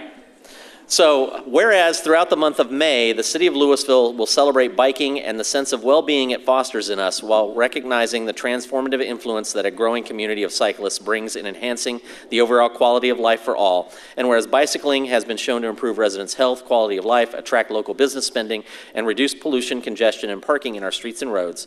And whereas the city of Lewisville promotes the use of the bicycle as both a means of transportation and recreation year-round to attract more visitors to enjoy our local parks and trail system, as well as restaurants, hotels, retail establishments, and cultural and scenic attractions. And whereas the city of Lewisville, Corinth, and Denton proudly invite residents and visitors to participate in a regional group ride event celebrating the spirit of collaboration, community pride, and the benefits of bicycling. Now, therefore, I, T.J. Gilmore, Mayor of the City of Lewisville, and on behalf of the City Council of Lewisville, do hereby recognize the month of May 2025 as Bike Month and May 31st as Bike Ride with the Mayor's Day. Yes, that includes me. In Lewisville, Texas, and urge all residents to observe the occasion with appropriate ceremonies, activities, and headgear. All right, let's give him a hand. Jonathan, you got to do this? Yes, sir. Thank you, Mayor. I just want to take this opportunity to encourage everybody to dust off their bike and get back out there. To support and encourage cycling, please consider exploring Lewisville's bicycle trails throughout the city. My personal recommendation is to ride the Garden Ridge Trail right now, which has a no-mow zone that is in bloom and is absolutely gorgeous. There's a Bike to Work Day. It's Friday, May 16th, And then please join the Bike Ride with the Mayor event on May 31st. Everyone up here, we have been working very hard, and it will be a great event. We're partnering with the city of Corinth, Denton, and the DCTA to ride from Lewisville all the way to downtown Denton. It'll be a great ride. And if biking isn't for you, you can support cyclists by watching for cyclists between trails and making sure to give space when passing cyclists on the road. I'm proud to work for a city and live in a city that celebrates and promotes cyclists. So take this as an opportunity to get a bike and experience firsthand the positive impact cycling can have on our lives and community. And with that, we wanted to ring in Bike Month.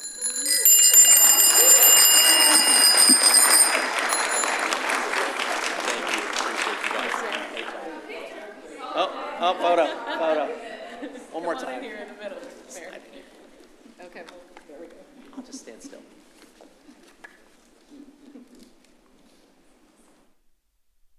All right, awesome. Thank you, guys.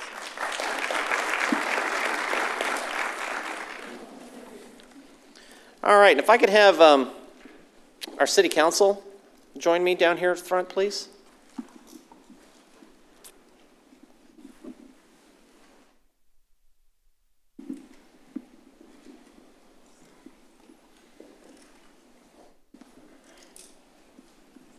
And Tamara, are you here?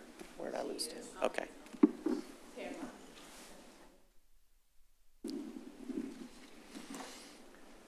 So we do have a runoff election, so this may be a little bit premature because we've still got a couple more weeks with him. But everybody here wanted to celebrate Councilmember Brandon Jones as he begins his time to leave the dais and then just give us grief on Facebook.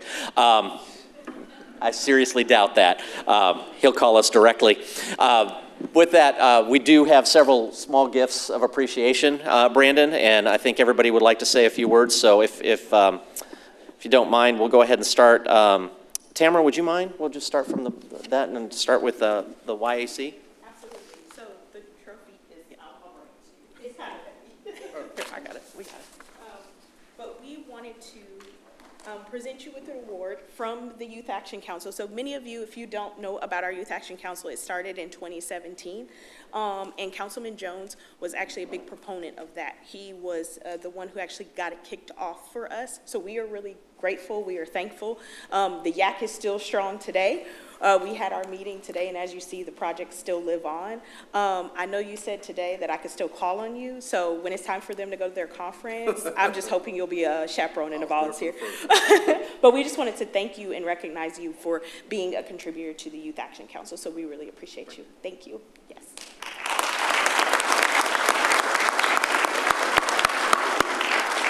Claire, can I have you be next? Yes, actually perfect time. See?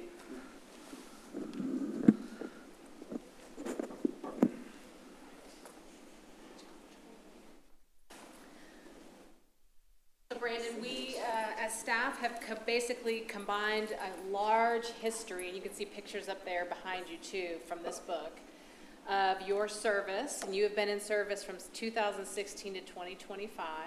So these are memories of yours with staff. There you go.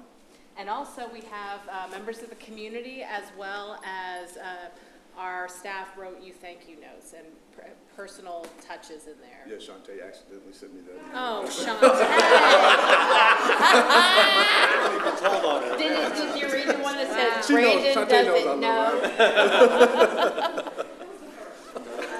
And then this is a bag of swag, Lewisville swag, but also you are getting one of our challenge coins from IT, because you've always been a proponent of innovation and also safety and security with regard to funding our initiatives from IT as well. So that's in there for you. Thank you. And I can actually...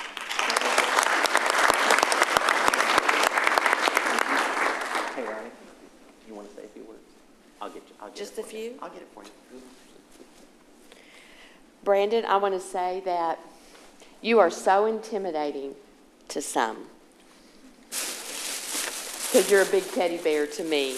And this is from Fire, correct? And I am extremely honored on behalf of our fire department to present this to you. And you are going to be sorely missed but you're not gonna go too far because none of us are gonna let you. I just asked him if he filled out his board applications and stuff yet, so. I'm gonna let some other people step.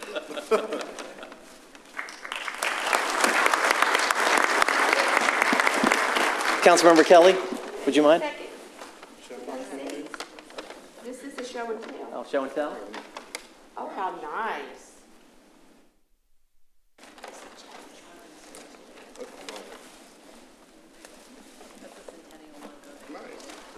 Awesome. Nice. And here's the challenge coins. Yep. Vanna, here's my prize.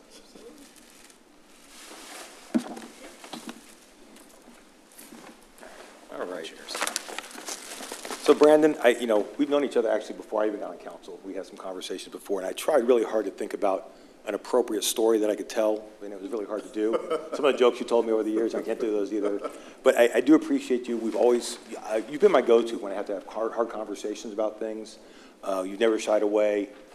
We've had some great, I'm going to miss you. And I miss your financial insight, but just your ability to engage in ways that, of listening without judgment.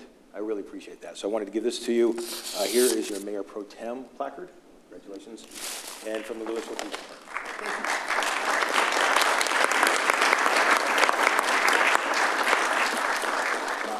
Please give me it's gonna be a problem. Got some more challenge coins? Wait. These here. Oh, there you go. Where are you gonna put To go with my that? centennial badge, Yeah. that's an app. And it's like a brick from the new building. Or from the old building, okay. Oh, very cool. Oh, that's way too cool. Okay, we want one of those. Okay, yeah. You ran for reelection. Wait. William, all yours. Okay, Brandon and I have been actually on a similar path. We actually started CU together in the first class, and then he got on council automatically, but I still kid him a little bit because I'm the only one that actually graduated on city council. But I do appreciate Brandon and all the meetings we've had. I think he has an innate ability to talk about both sides of the equation, but subtly or not so subtly tell you which way you need to go. So I appreciate everything he's done in council, and I definitely wish him well. We will definitely are going to miss him for sure. And so this is just a little gift from the Parks and Recreation Department. So let's see what kind of swag they got. Is there a tree in here, Stacy? Oh, wow. Okay. Yeah, I got still more stuff. I know. Some more socks. I wear my Thrive, my other socks. Oh, wow. Okay. I gotta open it up so people can see it. There you go. I won't open all of them up because I don't want to take up time.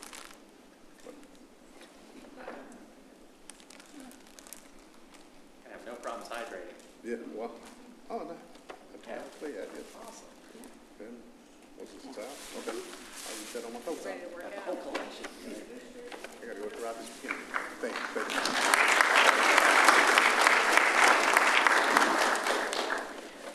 Okay, Brandon, I've really enjoyed being on council with you. We met before council. I think he coined a name for me and my wife, Boxan. So I thank him for that.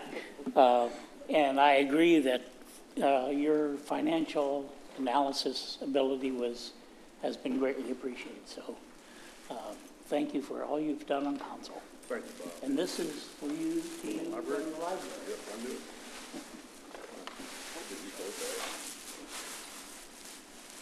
I'm definitely gonna have to start wearing some hats. See what I got here. Left over the name on it. It's a swear jar? Oh, that is nice. I think we know what this is gonna be now. And, Nice. Awesome. some cup cozy, and, a couple other things. Thank you, guys.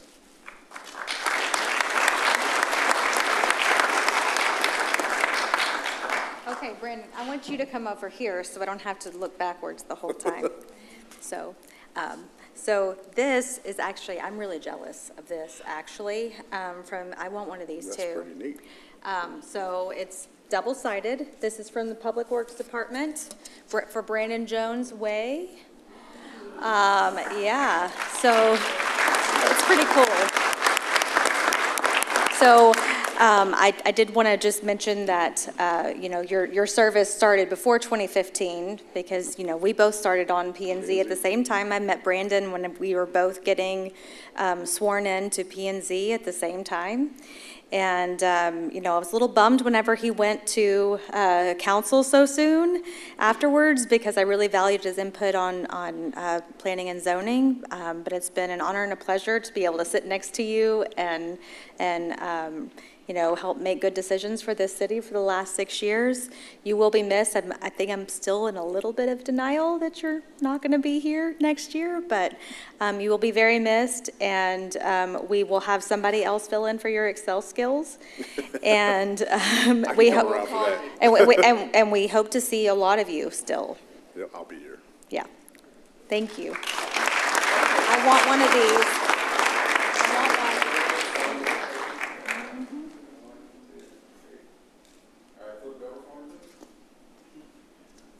I need to work at a tax place. Yeah, you have to learn how to spin it. Right. I guess I'll stay up here. I tried to get them to add a one-way to that, but anyhow. No. So I've got a couple of small things to give to Brandon, and one, staff came up with this, I think is a great. Councilmember Jones always reminded people that he never graduated Citizens University, and so now he will be the first and, as of right now, the only honorary graduate of our Lewisville Citizens University.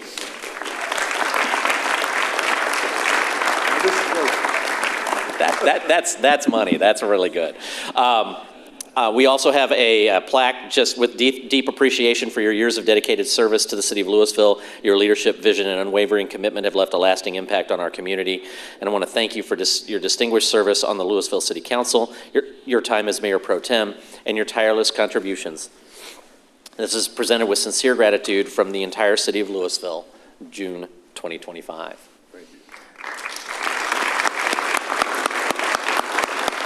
Now, council all chipped in, and we got you some major additions to your big green egg. So I'm not going to have you open those, but one is a Wi-Fi thermometer that manages all of the temperatures. The other is the Wi-Fi thermometer for the meat. Okay. And the last item is the fan, so that you can control the amount of air going in and out of the system, so that I expect to have amazing brisket all the time. You know my love language. And lastly, thank you. Thank you, my friend. Thank you. All right. Anything? Wow. So 9 years on council, and I forget what, 2013 is when we started. You know, I think back to the, you know, the old college council was like, what would you do for free?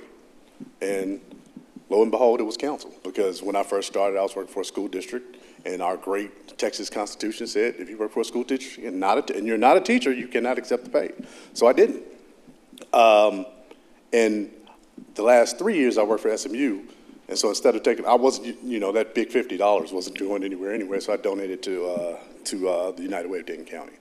I've loved the job. I've loved everybody I've worked with.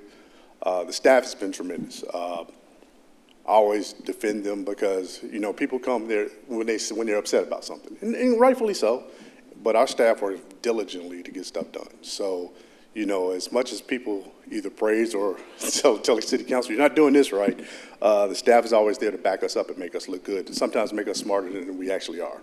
One of the things I will miss is when staff tells us, well, as you remember, council. No, I don't. I don't remember. You know, as a way to kind of prompt us, like, yeah, okay, get the memory stick back going, get going. But I always tell people that your time on council is really a relay race. And you run your laps until you're elapsed, until it's time to hand the baton off. And so the baton will be handed off to someone soon who will take the baton and make the city better than it is today. When we first got on P&Z, I remember one of the biggest projects we had was $179,000 townhomes on, I think it's on Denton Tap. And I looked at Chris, and I'm like, are we going to be able to sell those?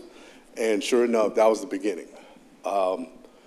And the city has just grown bigger and bigger and better, and we're our own city. We're not trying to be anybody else's city. We're trying to be ourselves. We're respecting the past of what Lewisville was and trying to manage what the future, what it's going to be.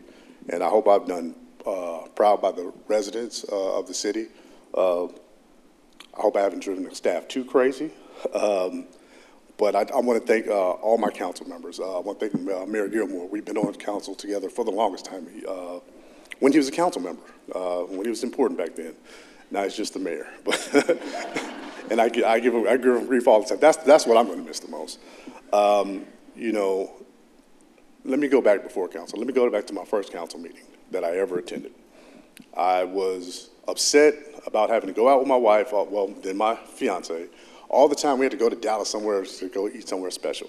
And I came to the council meeting and I sat somewhere right over there, and the meeting wasn't very much attended, and you couldn't see anybody back there because they had the big screens back there. The only person I could see was Mayor Euchard because he's about 6'7". And I came in like, man, why don't we have anything special here to eat?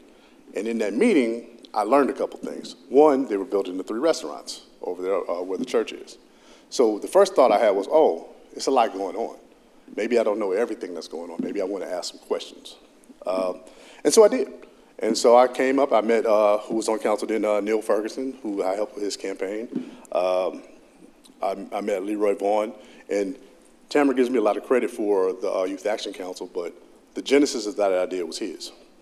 Because one of your YAC members said it today. It's like it's stuff for adults, it's stuff for the little kids, but it's not stuff for us. Those are literally the words that Leroy said when I was running for council. And I was like, you know what?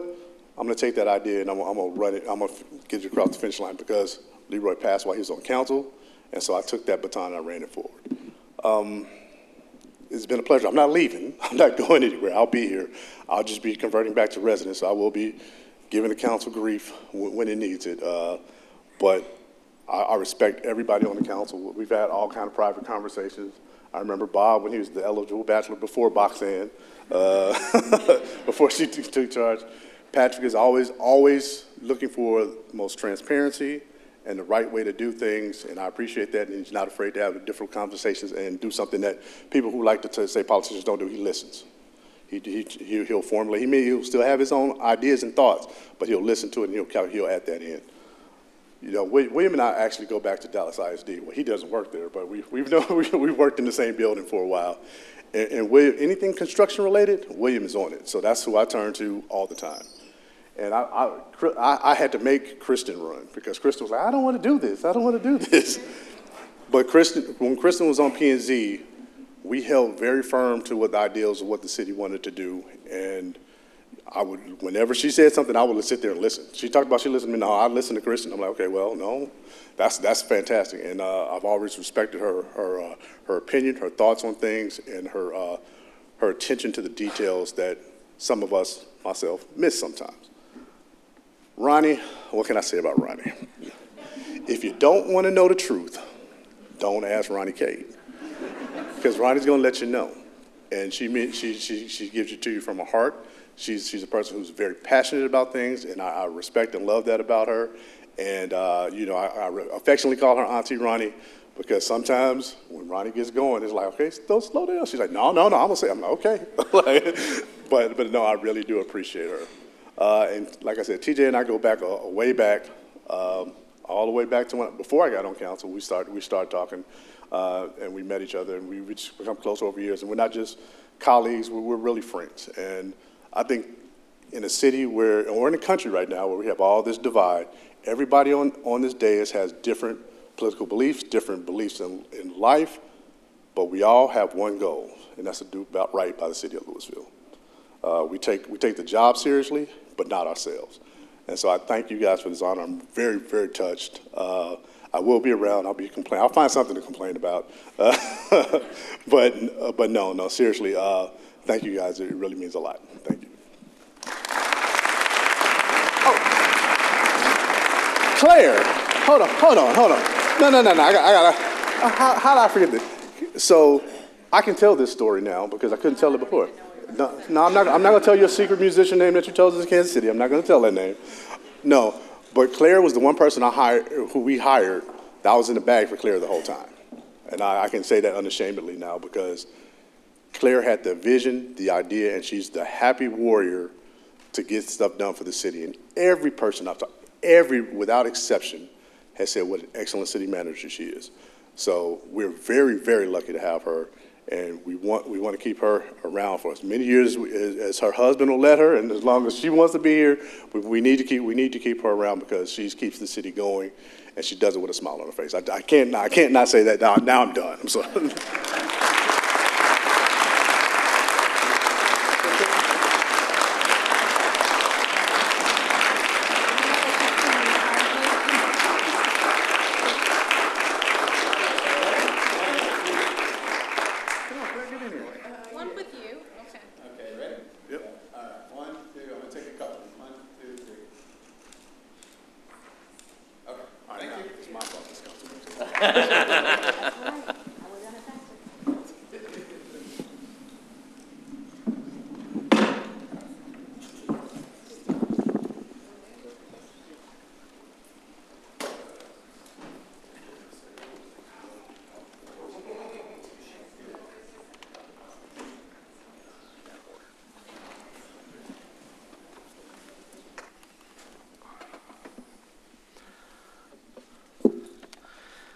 All right. Well, there are several of you out here who were not expecting to come to a council meeting with all of this.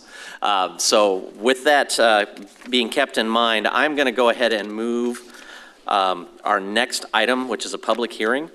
I'm going to jump the schedule just a little bit. We're going to put item E7, which is a public hearing.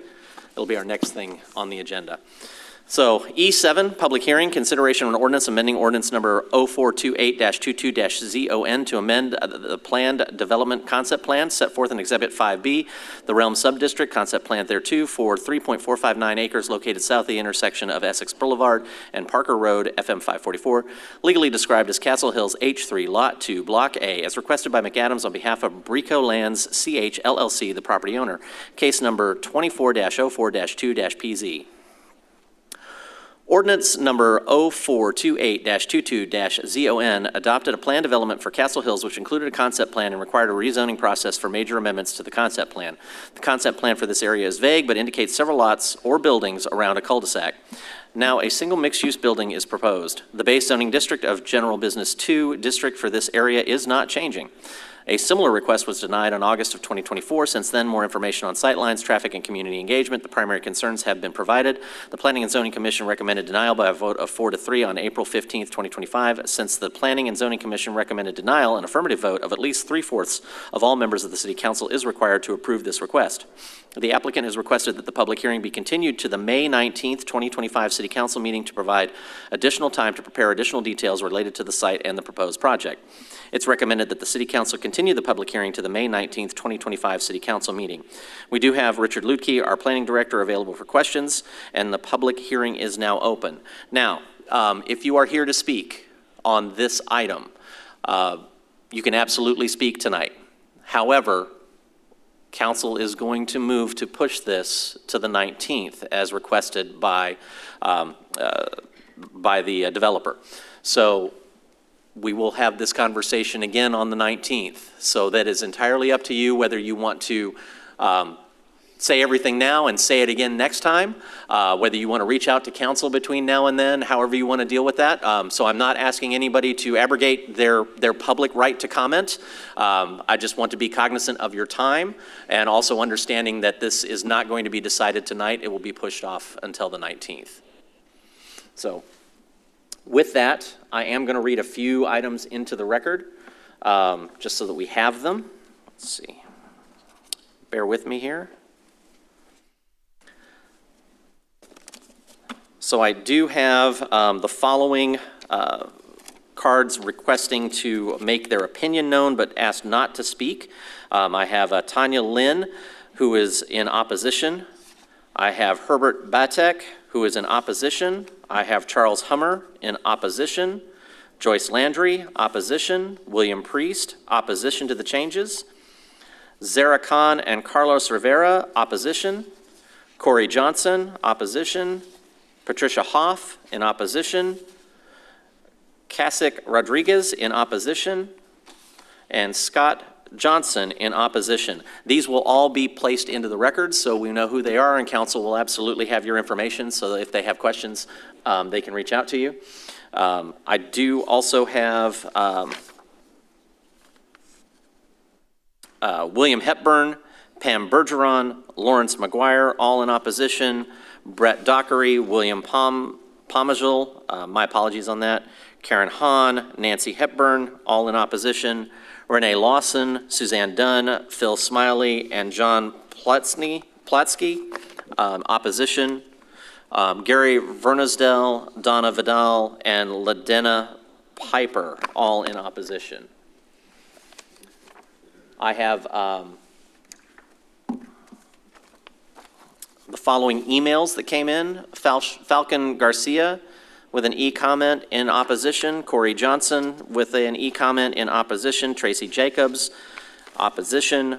Lawrence McGuire in opposition. William Priest in opposition. And Kristen Garcia in opposition via email.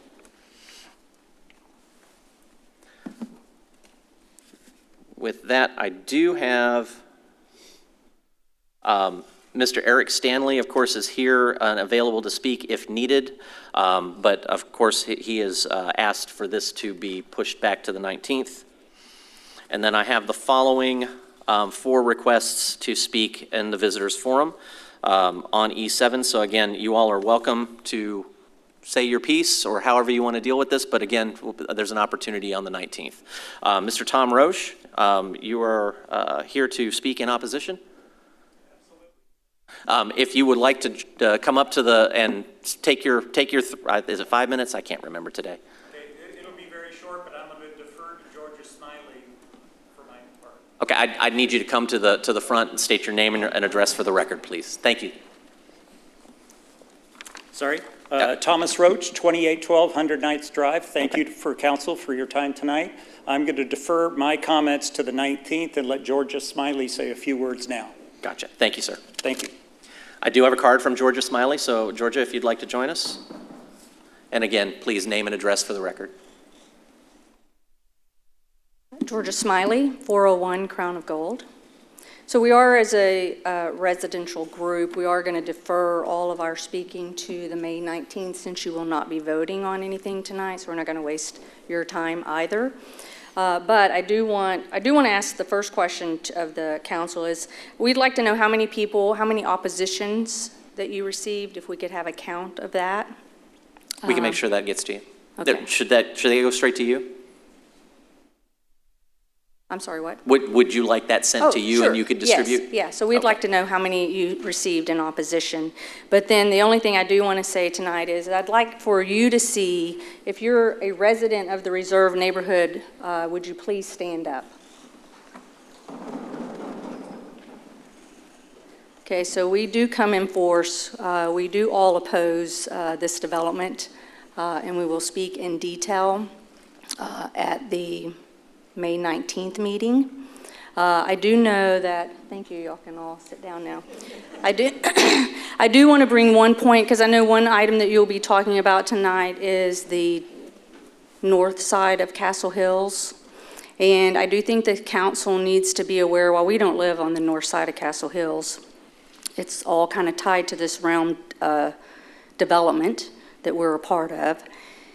I do want y'all to be aware that we have learned that, if y'all recall back in the August 19th City Council meeting, there was a lot of discussion about that Castle Hills North area, the realm, and the P&Z staff, Mr. Lukey, was talking about, and numerous comments were made about these traffic studies that were done. And numerous since 1996 traffic studies were done. Okay, and if you recall back in the August meeting, those residents that really lived in that neighborhood complained about the traffic. It was ridiculous. They were just, most of the comments were all about the traffic in that area and stuff. Well, at the P&Z meeting on the 15th of April that I attended, we pinned the P&Z staff down to find out what is your data point. You're talking about these traffic studies. What is your data point on the traffic studies? And what we learned in that April 15th meeting was the traffic studies that they're using and that they talk about is from 2014. Now, they never mentioned a date about traffic studies, but they told everybody there have been numerous traffic studies done, and I think we all people base decisions on that they have traffic studies. I know that they're getting some new traffic studies, but I think it's deceitful that the planning and zoning staff and the developer all knew that those traffic studies were done in 2014, and those are not, a lot has changed in 11 years for traffic studies in and around the realm and stuff like that. So that's very deceitful. But anyway, the rest of our comments, we will defer to the May 19th City Council meeting and see y'all at May 19th. But thank you. We just wanted y'all to see that we are very opposed to this development of that 3.5 acres. Okay. Thank you, Ms. Smiley. Thank you. Can I, or is it to her in specific? Okay, Ms. Smiley, would you mind? Are you opposed to the development in general, like for everything? You just want it as is? Or are you opposed to this particular development? We're speaking opposition directly to the 3.459 acres, the 5-story building. That's what we're opposed to. Okay. So you're not opposed to the development of that acre, you're opposed to the 5-story building? We're opposed to the 5-story building. We're great if he wants to put the original concept plan, which were 8 single-story pad sites on that. That was the original concept plan that he had to put together to get his PD or whatever the process was. We're not opposed to that. That's not going to be egregious and on the privacy of the residents who live in the reserve cul-de-sac. But you're talking about a 5-story building that we rerouted Parker Road. The train goes under, Parker Road goes over, and you're going to put a 5-story building that's going to be at least 60 foot tall just there. Tell me how that's going to look down onto that. It's going to be just very egregious as far as privacy goes. So we're opposed to the 5-story building. We're not opposed to him developing something on there, but not 5 stories, not when it's in your backyard, and knowing that all of that development, that elevation of that 5-story, the train goes under, Parker Road was built way up, and that elevation is very tall, and you're going to stick a 60-foot building on top of that. That is very invasive, not only to our neighborhood, but to the north across, and they don't even realize it. They don't realize what they're getting into, what they're going to get when that building gets put on that land either. Understood. So, thank you. Anyway. I also have requests to speak from Rick Vidal.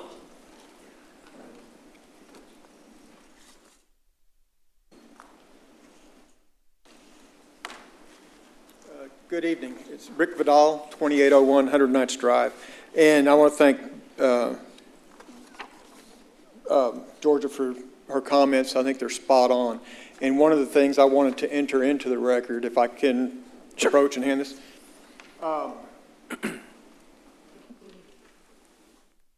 Thanks, sir.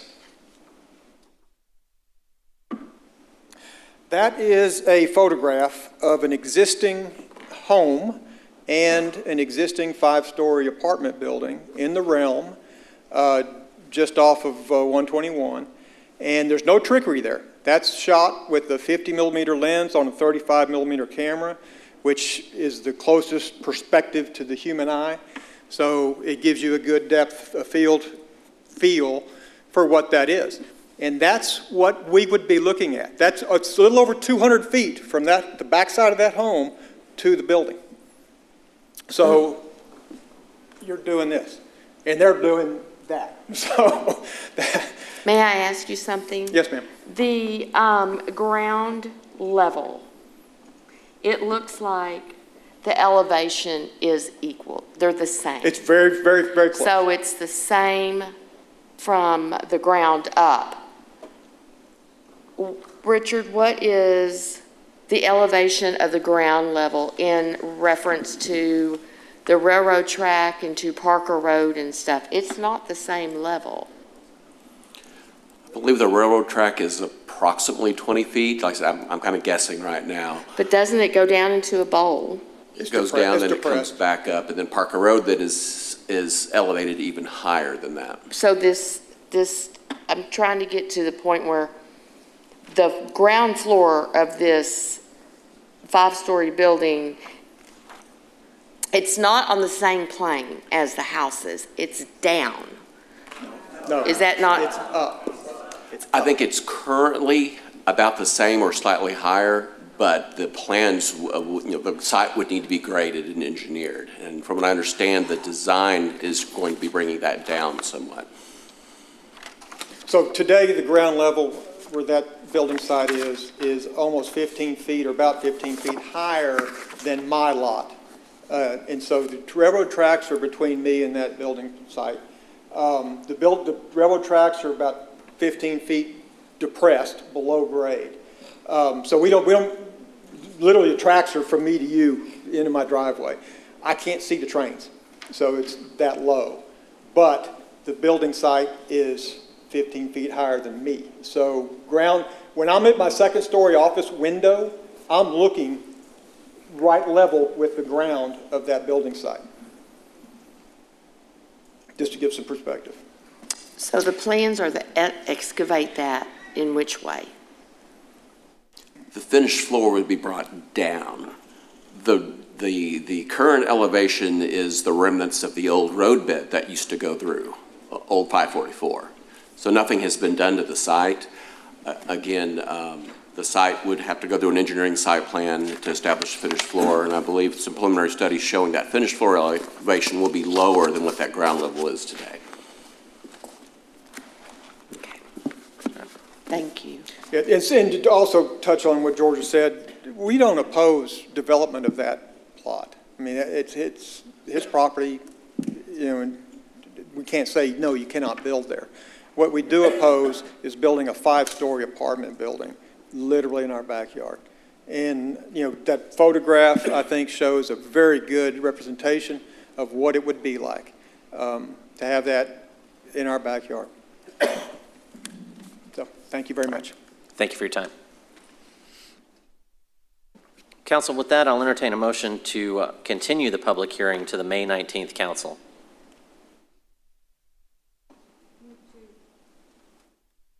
Move to continue the public hearing to the May 19th, 2025 City Council meeting. Second. I have a motion and a second. Council, if you please vote.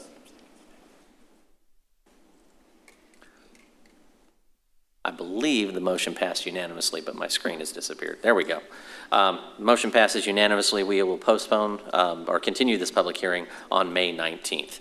Thank you all for your patience tonight. I appreciate it. Hopefully you got to see a little bit of the internal workings of your city government. So we're glad you're here.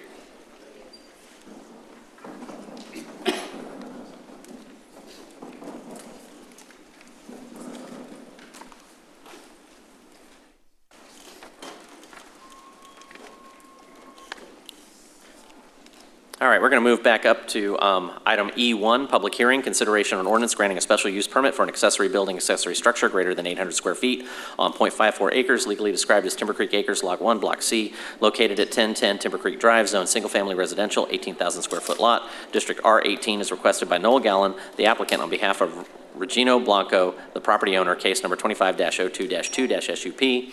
The property owner of 1010 Timber Creek Drive proposes a construction of a garage and workshop that exceeds 800 square feet, which requires the approval of a special use permit. Planning and Zoning Commission recommended unanimous approval, 7-0 on April 15th, 2025, and it's recommended that the City Council approve the ordinance set forth in the caption above. Mr. Richard Lutke is available for questions, and the public hearing is now open. Do we have any requests, comments? Hearing none, I'll entertain a motion to close the public hearing. Move to close the public hearing. Second. I have a motion and a second. Council, please vote. Motion passes unanimously. The public hearing is now closed. I'll entertain a motion to approve the ordinance.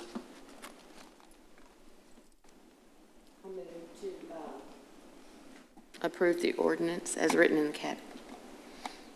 I have a motion and a second. City Attorney?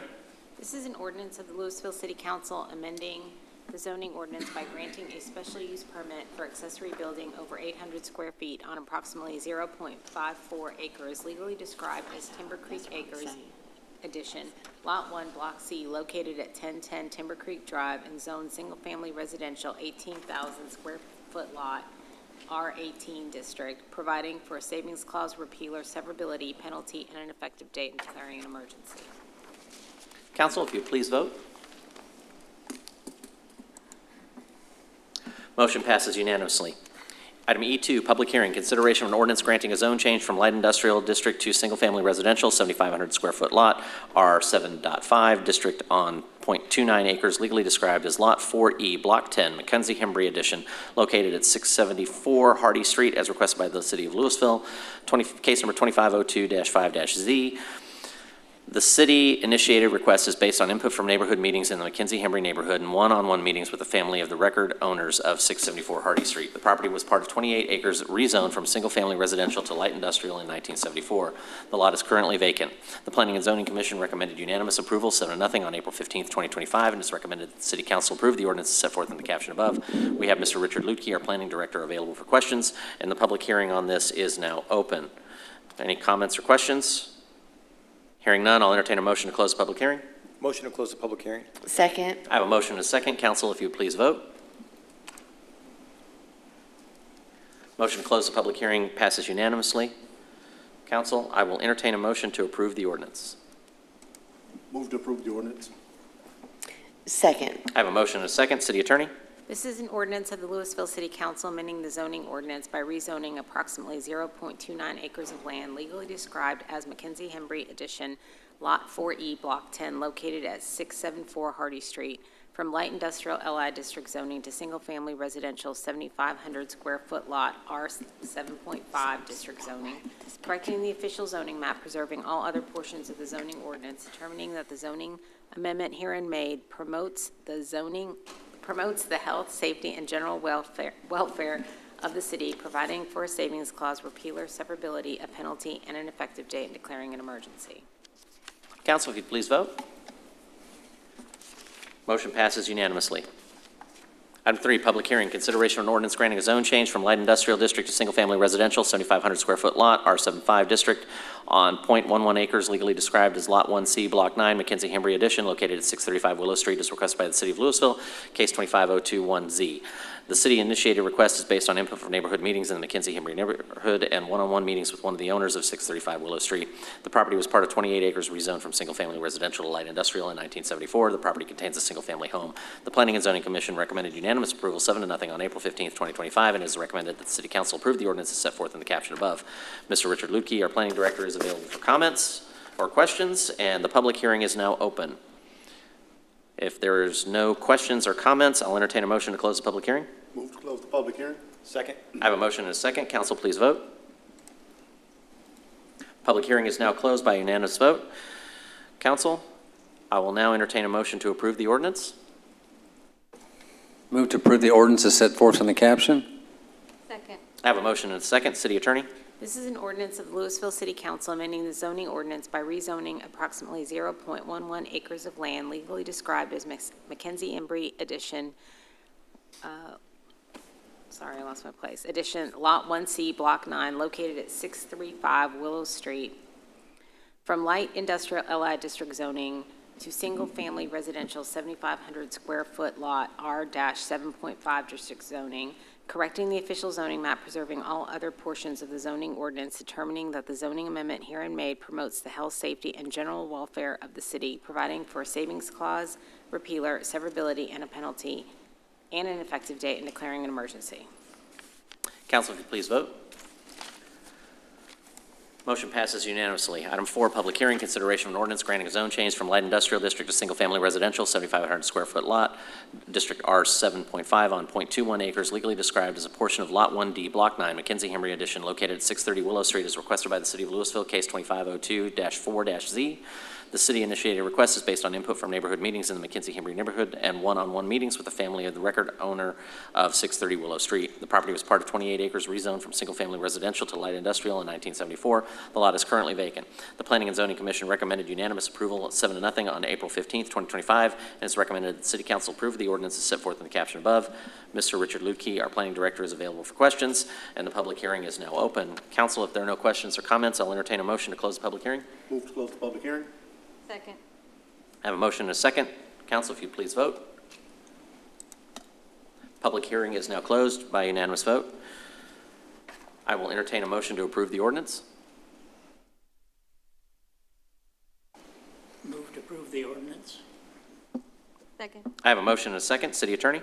This is an ordinance of the Lewisville City Council amending the zoning ordinance by rezoning approximately 0.21 acres of land legally described as a portion of Mackenzie-Hembry Addition Lot 1D, Block 9, located at 630 Willow Street, from light industrial LI district zoning to single-family residential 7,500 square foot lot R-7.5 district zoning, correcting the official zoning map, preserving all other portions of the zoning ordinance, determining that the zoning amendment herein made promotes the health, safety, and general welfare of the city, providing for a savings clause, repealer, severability, a penalty, and an effective date, declaring an emergency.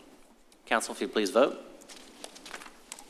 Motion passes unanimously. Item 5, public hearing, consideration of an ordinance granting a zone change from light industrial district to single-family residential, 7,500 square foot lot, R7.5 district on .45 acres, legally described as a portion of Lot 4, Block 3, McKenzie-Hembry Addition, located at 629 Hardy Street, as requested by the City of Lewisville, case 25022Z.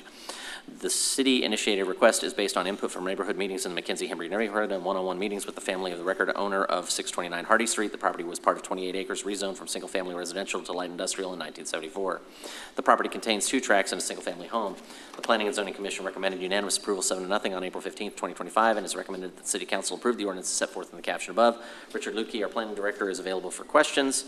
The public hearing is now open. If there are no questions or comments on this item, Can one of us explain out there what all's going on in this neighborhood? I will button it up at the end. Okay, thank you. All right. I move to close the public hearing. I have a motion to close the public hearing. Second. I have a second. Council, if you please vote. All right, motion passes 6-0. Council, I'll entertain a motion to approve the ordinance. Move to approve the ordinance. Second. I have a motion and a second. City Attorney? This is an ordinance of the Lewisville City Council amending the zoning ordinance by rezoning approximately 0.45 acres of land legally described as McKenzie-Hembry Addition Lot 4, Block 3, located at 629 Hardy Street, from light industrial LI district zoning to single-family residential 7,500 square foot lot R-7.5 district zoning, correcting the official zoning map, preserving all other portions of the zoning ordinance, determining that the zoning amendment herein made promotes the health, safety, and general welfare of the city, providing for a savings clause, repealer, severability, a penalty, and an effective date, declaring an emergency. Council, if you please vote. Motion passes. I'm missing. There we go. Motion passes unanimously. All right. So just for because there was a lot of them and they were all very similar. That neighborhood had reached out because they wanted more control over their property and they didn't want to have light industrial uses that would infringe on their neighborhood. That got changed without their consent back in '74. And so we are just making sure that that neighborhood integrity stays where it needs to be as opposed to what happened back in '74. So that's why the change. Gives them more autonomy with their neighborhood, and we appreciate their outreach, and we appreciate the staff's work on cleaning that all up. All right, item 6, public hearing, consideration of an ordinance amending ordinance number 0428-22-ZON to amend the plan development concept plan set forth in Exhibit 5B, the Realm Subdistrict's concept plan for 7.46 acres located in the southwest corner of Windhaven Parkway and Lady Tesla Avenue, Zone Plan Development Multifamily 3, legally described as Discovery at the Realm, Addition Phase 2, Block A, Lot 2, as requested by McAdams on behalf of Brecco Land CH LLC, the property owner, case number 25-01-2-PZ. This request amends the concept plan established by ordinance number 0428-22-ZON to allow multifamily development with a structured parking garage in lieu of a multifamily facility with surface parking. The units will count towards the multifamily cap established in this Castle Hills Plan Development Ordinance. The request does not propose any changes to the base zoning district. The Planning and Zoning Commission recommended unanimous approval 7-0 on April 15, 2025, and it's recommended that the City Council approve the ordinance as set forth in the caption above. Richard Lukey, our Planning Director, is available for questions, and the public hearing is now open. I do have Mr. Eric Stanley available to speak on this one in support if needed. Council, if there are no more questions or comments on this one, I'll entertain a motion. Oh, did we have a few things that Did Richard we was going to show us? Want to show that? Sure. The council will bear with me for a moment. I did pull 3 images that might help you understand how this is laid out. Give me one moment.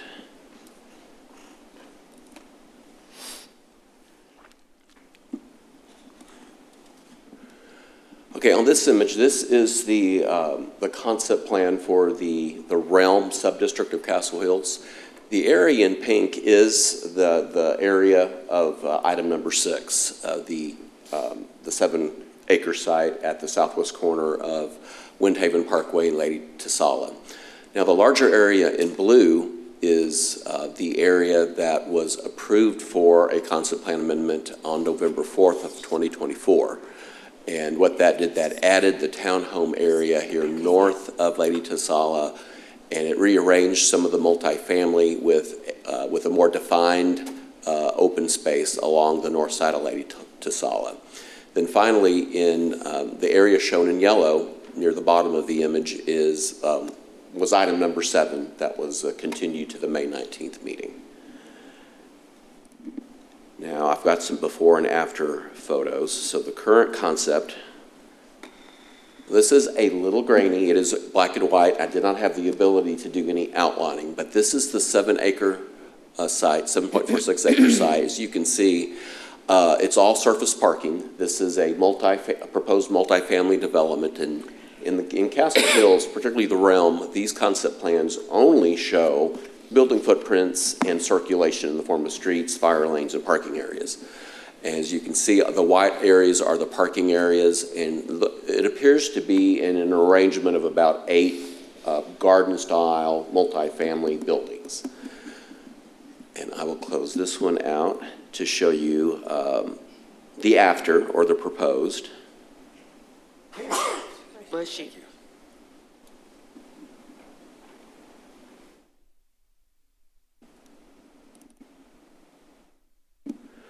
So this is the proposed. So it'll be more, it'll be similar to some of the other multifamily developments that have been constructed in that area.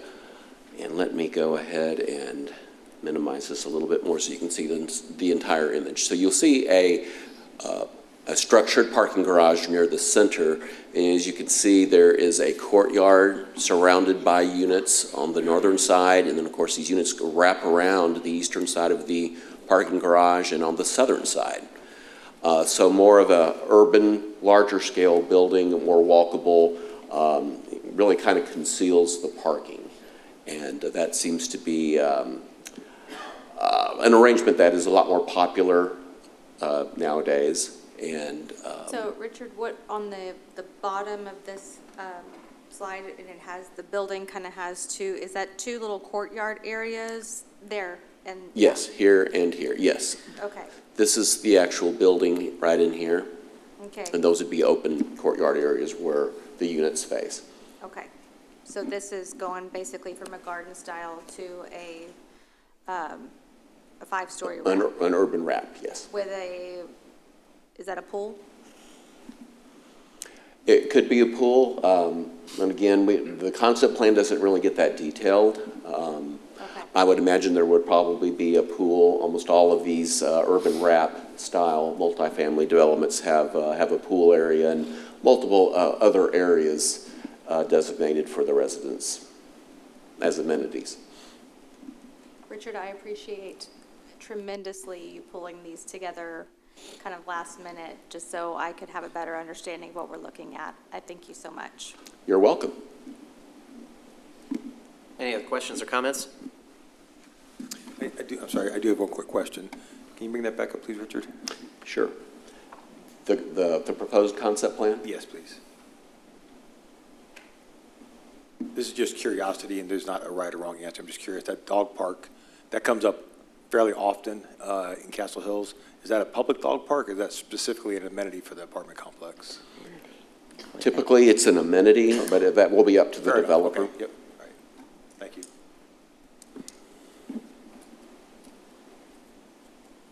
Other questions or comments? If there are none, I'll entertain a motion to close the public hearing. Motion to close the public hearing. Second. I have a motion and a second. Council, please vote. Public hearing is now closed by unanimous vote. Council, I'll entertain a motion to approve. I move to approve the ordinance as set forth in the caption. Second. I have a motion and a second. City Attorney?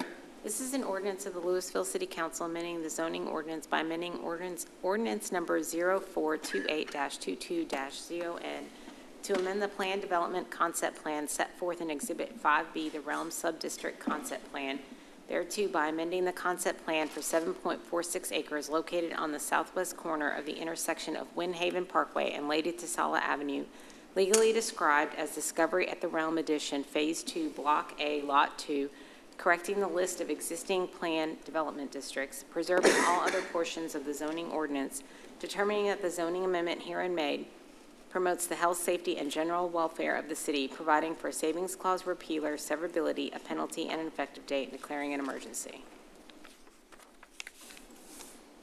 Council, if you please vote. Motion passes unanimously. Thank you, Mr. Stanley. Thank you all.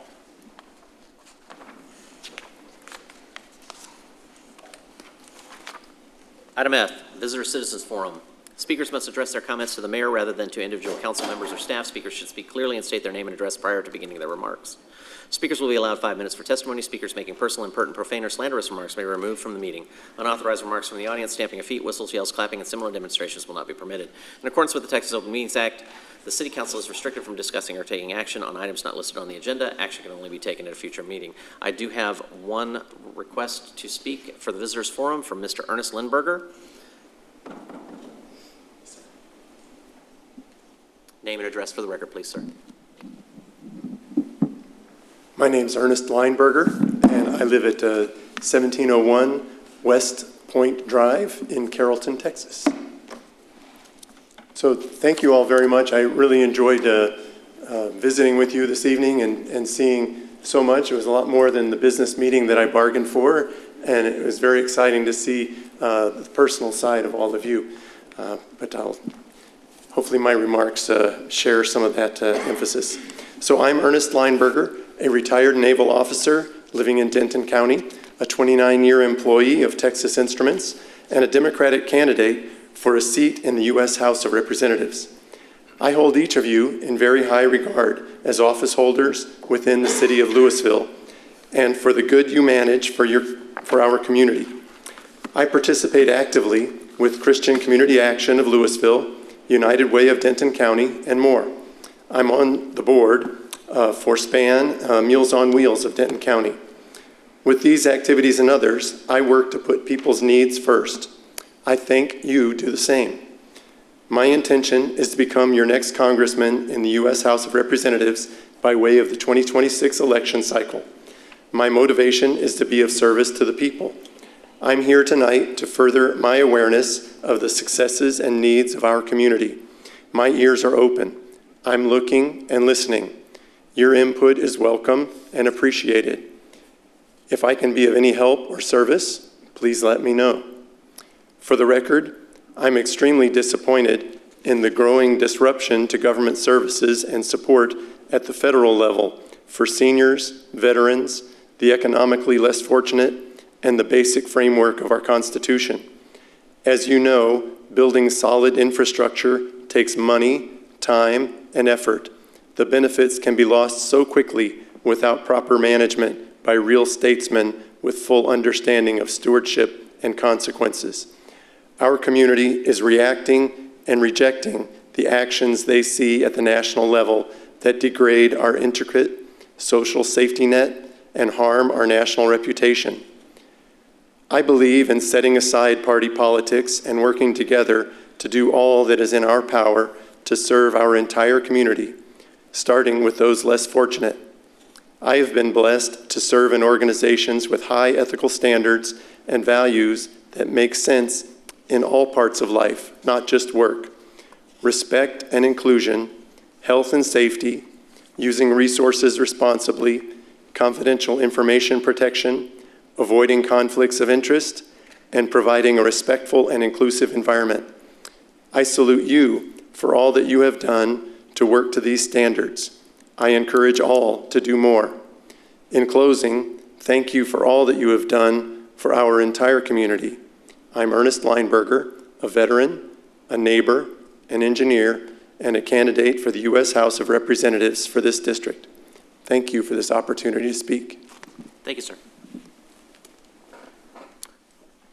I have no further comments for Visitor Citizens Forum, so we'll go ahead and move on to item G, consent agenda. All the following items on the consent agenda are considered to be self-explanatory by the council and will be enacted with one motion. There will be no separate discussion of these items unless a council member or a member of the public so requests. For a member of the public to request removal of an item, a speaker card or e-comment must be filled out and submitted to the city secretary. I have no requests for removal, so council, I'll entertain a motion.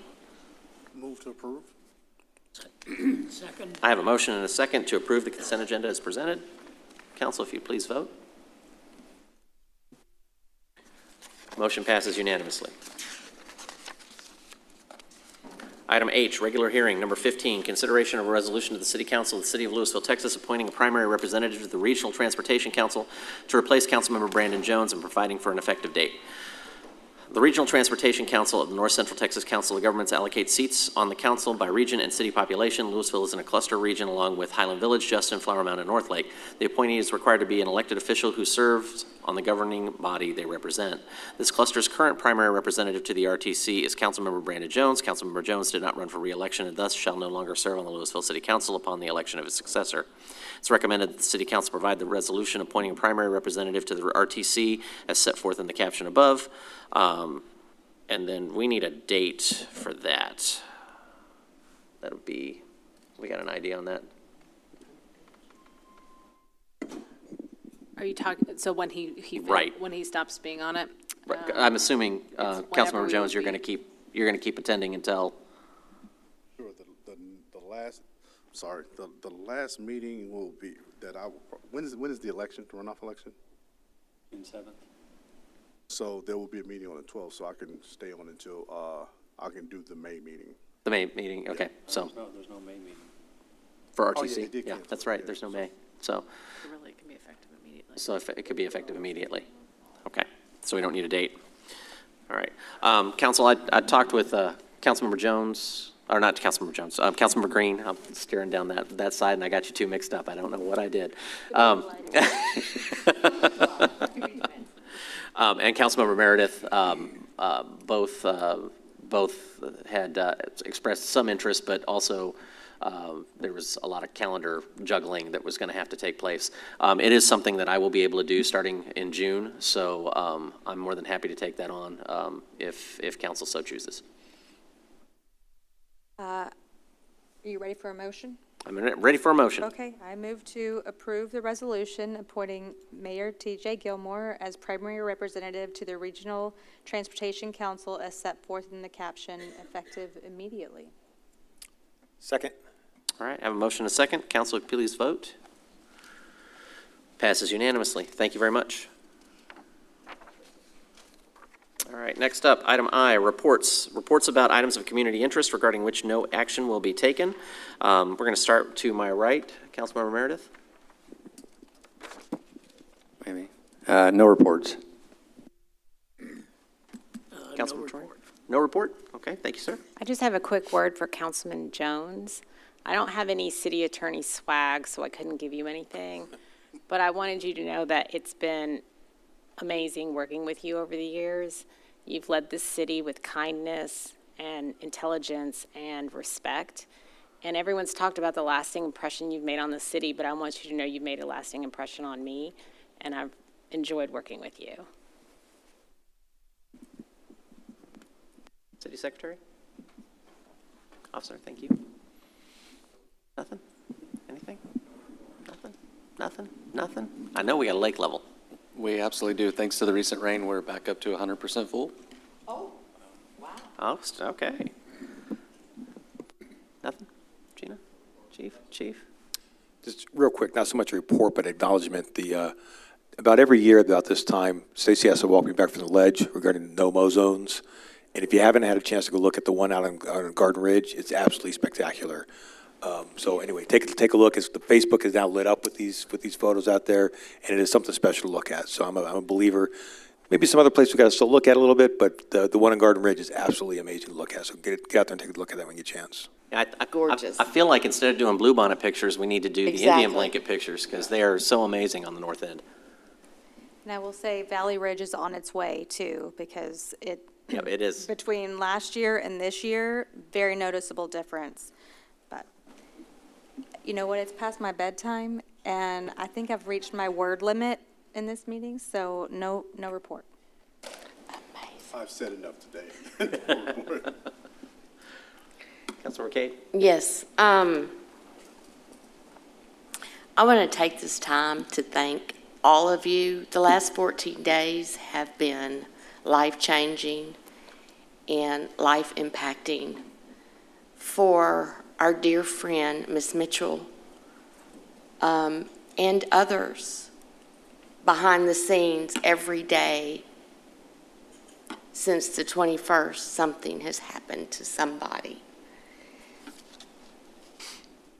I am so proud of the city that I live in. Y'all stepped up. You stepped out. And the adoration and prayers and love that were sent, just truly unbelievable. And she very much deserved that. And there's something that's called standing in the gap. In the city of Lewisville,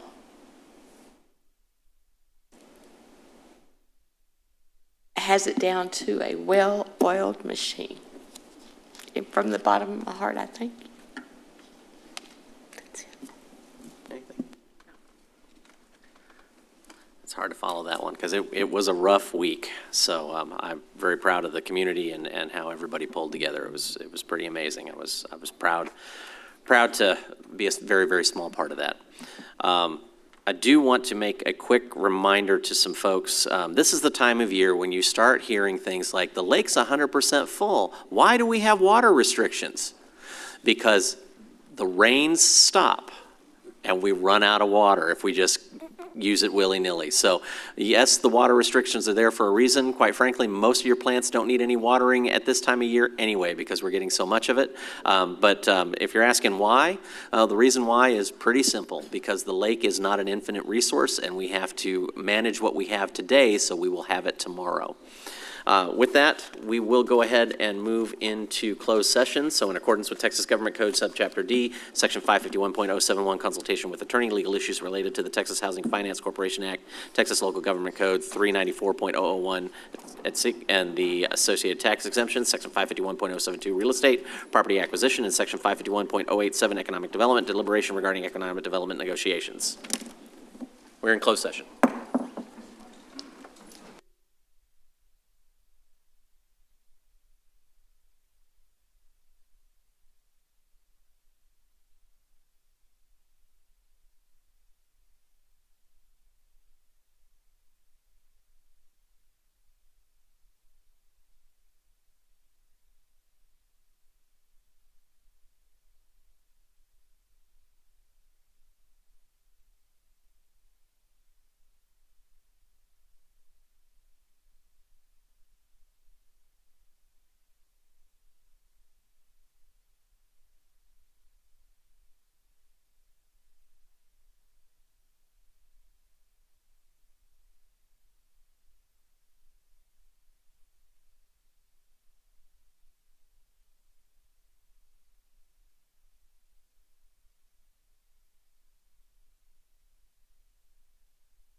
All right, we're back into regular session. Council, is there any action to be taken? Mr. Mayor, I move to authorize the city attorney or her designee to take any legal action necessary to ensure the proper application of the Texas Housing Finance Corporation Act and the associated tax exemptions. Second. I have a motion and a second. All those in favor signify by saying aye. Aye. Opposed? Motion passes. So there's no further action to be taken on tonight's city council agenda. We are adjourned.